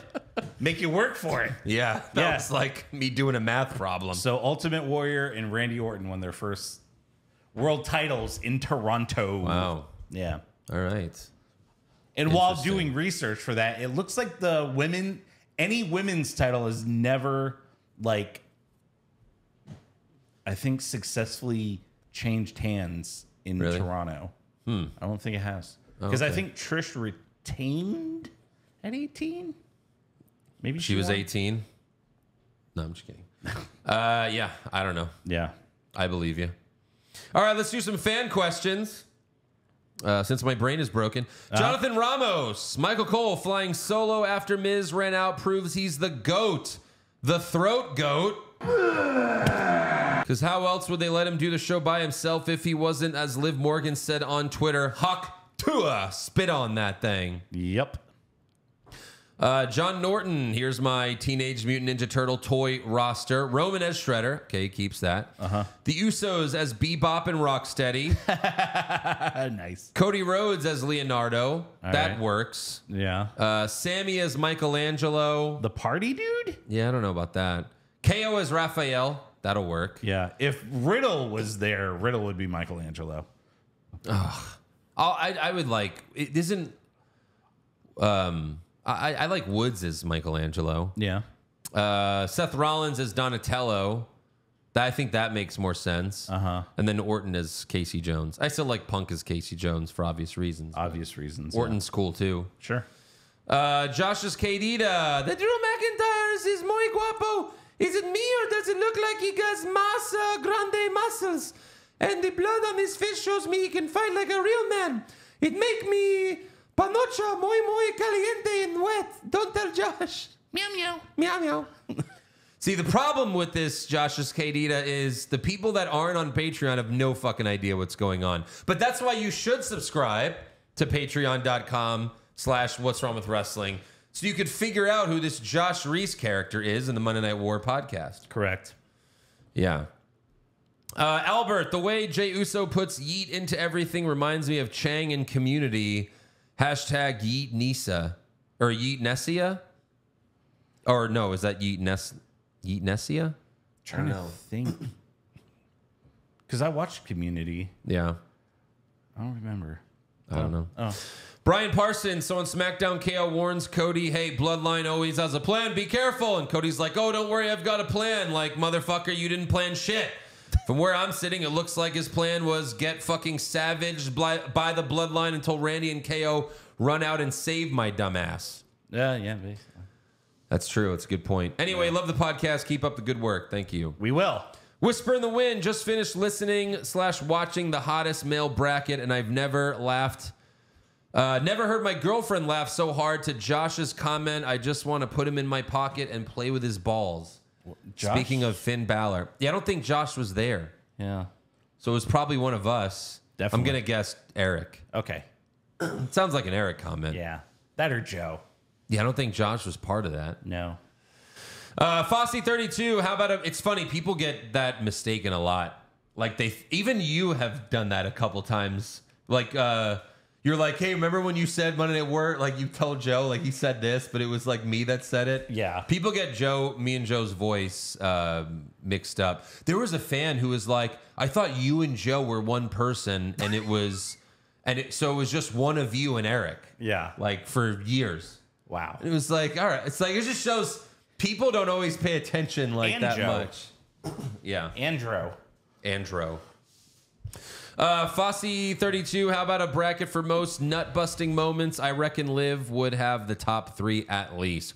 Well, if you're talking about all time, like she might not even be on the bracket. Yeah, because there's the Attitude Era. Yeah. And there was the Ruthless Aggression Era. Yeah. And it's basically softcore porn. Basically. So Liv wouldn't make the bracket just by saying Daddy Dom or... You know, like, come, I'll give you a gift right now. Right. Every week it was women getting naked. Yeah. Like Stacy Keibler and Tori Wilson doing the pose contest against Billy and Chuck. Uh-huh. That might be number 1. Yeah. Like that, we could do that bracket. But then it's just like the 3 of us are just like jacking it under the table watching these clips. Oh, it's getting hot in here. Oh, I think we might need another fan in this room. Right. I don't know. The real Mr. Kennedy, thank you, Liv, and the Judgment Day for taking those tag titles. Sorry about DIY, Joe. Well, they're on SmackDown. They can still beat the other. Yeah, it could still happen. Eric, would you guys rather get pegged by Rhea and no one knows you did, or not get pegged by Rhea but everyone thinks you did? I'd rather get pegged by Rhea and no one knows it. Maybe it already happened. But you would want to get pegged? By Rhea? Yeah. I don't think I want anything up my ass. I think I'd rather get pegged than... I started feeling that way once she it. winked at me when we were at the NXT show. I guess everyone will have to think... Is that how you remember that? It's exactly how I remember I guess I'm going to find that tweet and pin it to my profile. Right. Yeah. All right, we're going to take a little pee break for Mr. P-Boy Eric. Oh, okay.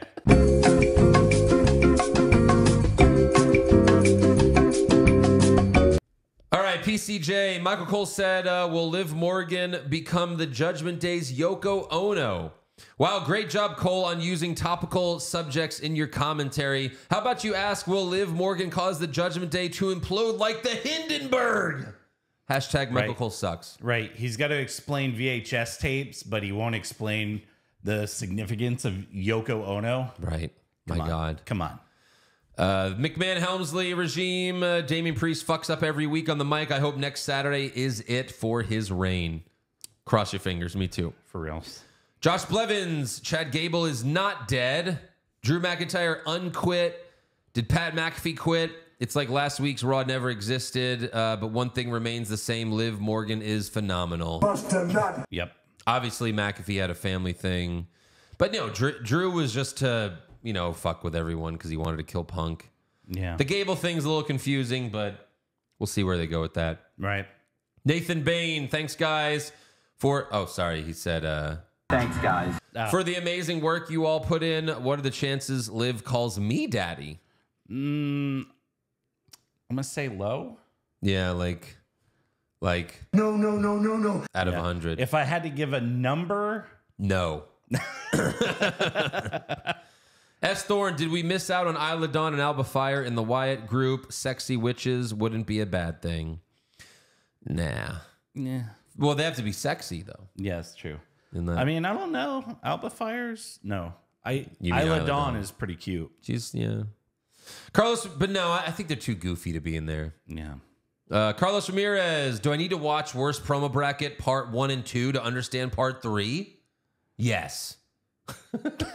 No, you don't, obviously. But I would watch all 3 because they're all fucking great. They're all amazing.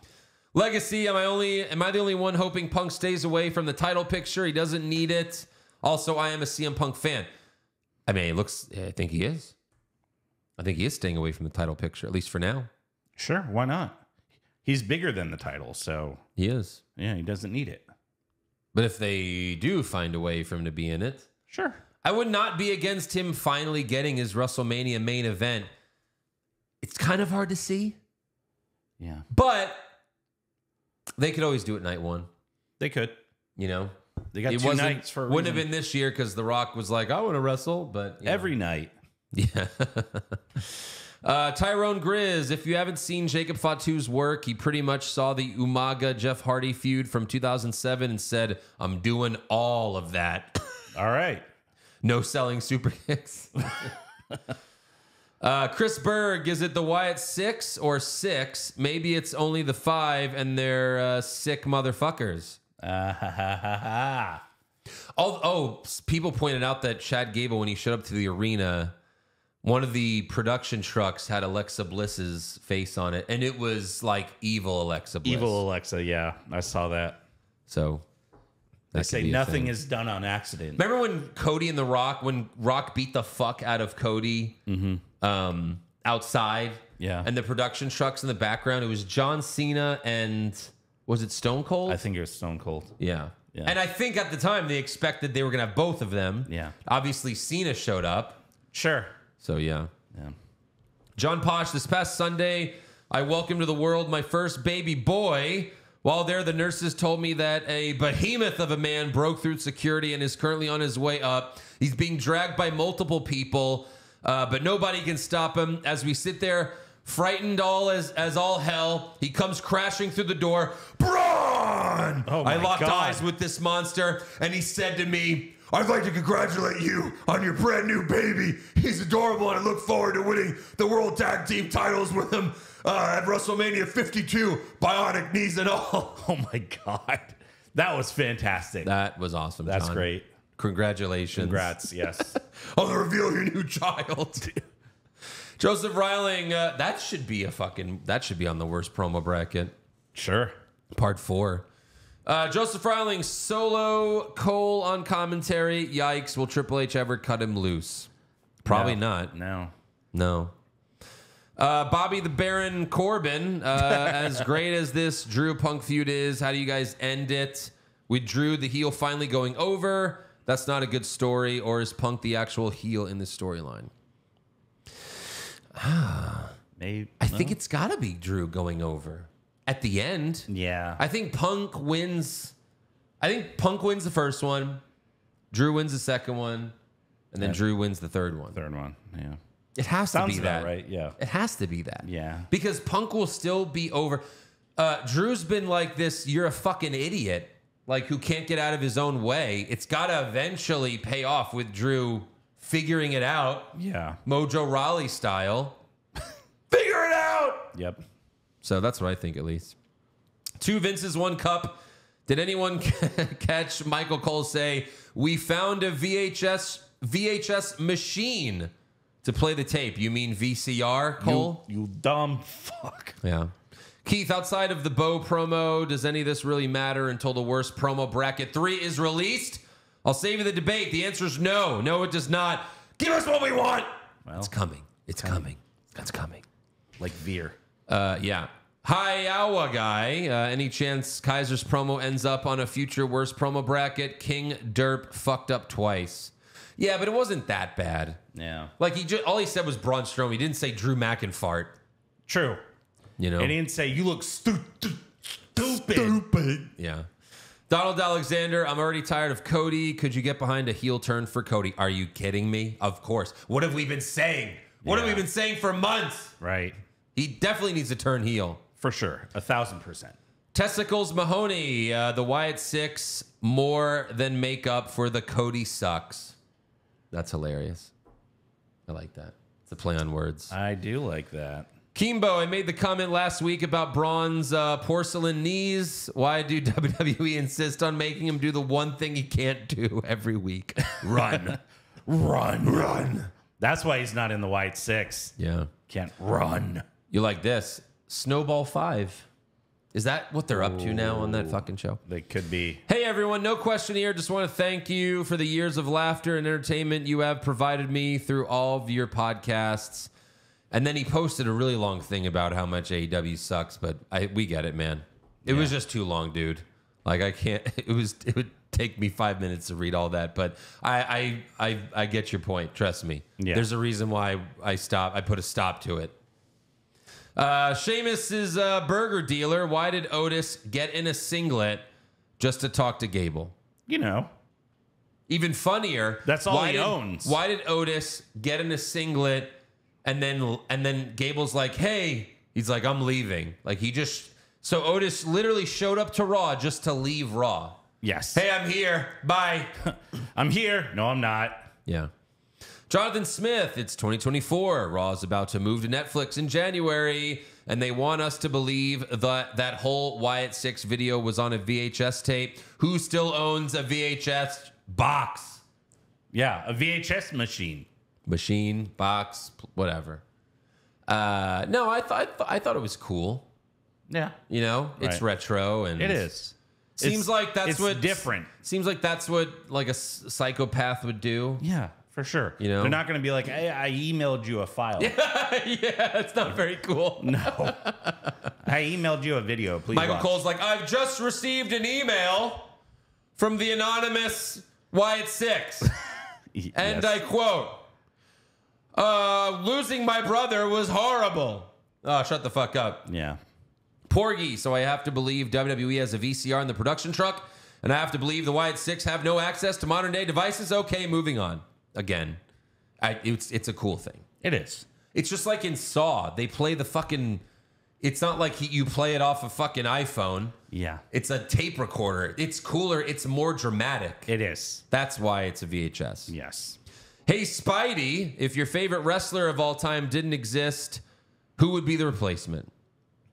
I mean, all time, it's always been Stone Cold and Shawn Michaels. So one or if the it's other. not Stone Cold, it's Shawn Michaels for me. You know what I mean? Yeah. I mean, I kind of feel that way with like Kevin Owens and Kurt Angle. Oh, is KO your number 2 now? Maybe. Over Edge? Well, Edge went to AEW. I'm gonna DM him right now. I'm sure he'll respond immediately. He hasn't responded in a couple years, but you know, that's fine. When's the last time he responded? Let's see. March 26, 2022. This was after he turned heel and did, started the whole Judgment Day thing. And I was like, oh, that, great segment with AJ. Thanks, bud. Still figuring out this new character, but it's been fun to flip everything on its head and almost start over. Kind of crazy at this stage, but fun. And then like 2 months later, they got rid of the stable, or he got kicked out of the stable. Yeah. You should try messaging him now that he's in AEW. I have a few times. Okay. Yeah. Now that you're not, you should message him now that he's injured. He's got a lot of time on his hands. Hey, remember when you said you were going to come on my show 18 years ago? It's not happening. It's not happening, Eric. I still have hope. He stopped following the show. Like, he used to follow me and the show. Now he follows neither. I probably tweeted something that he didn't like. Probably. You fuck. Made fun of someone that he's friends with or something. Or him. Or maybe just all the AEW bashing.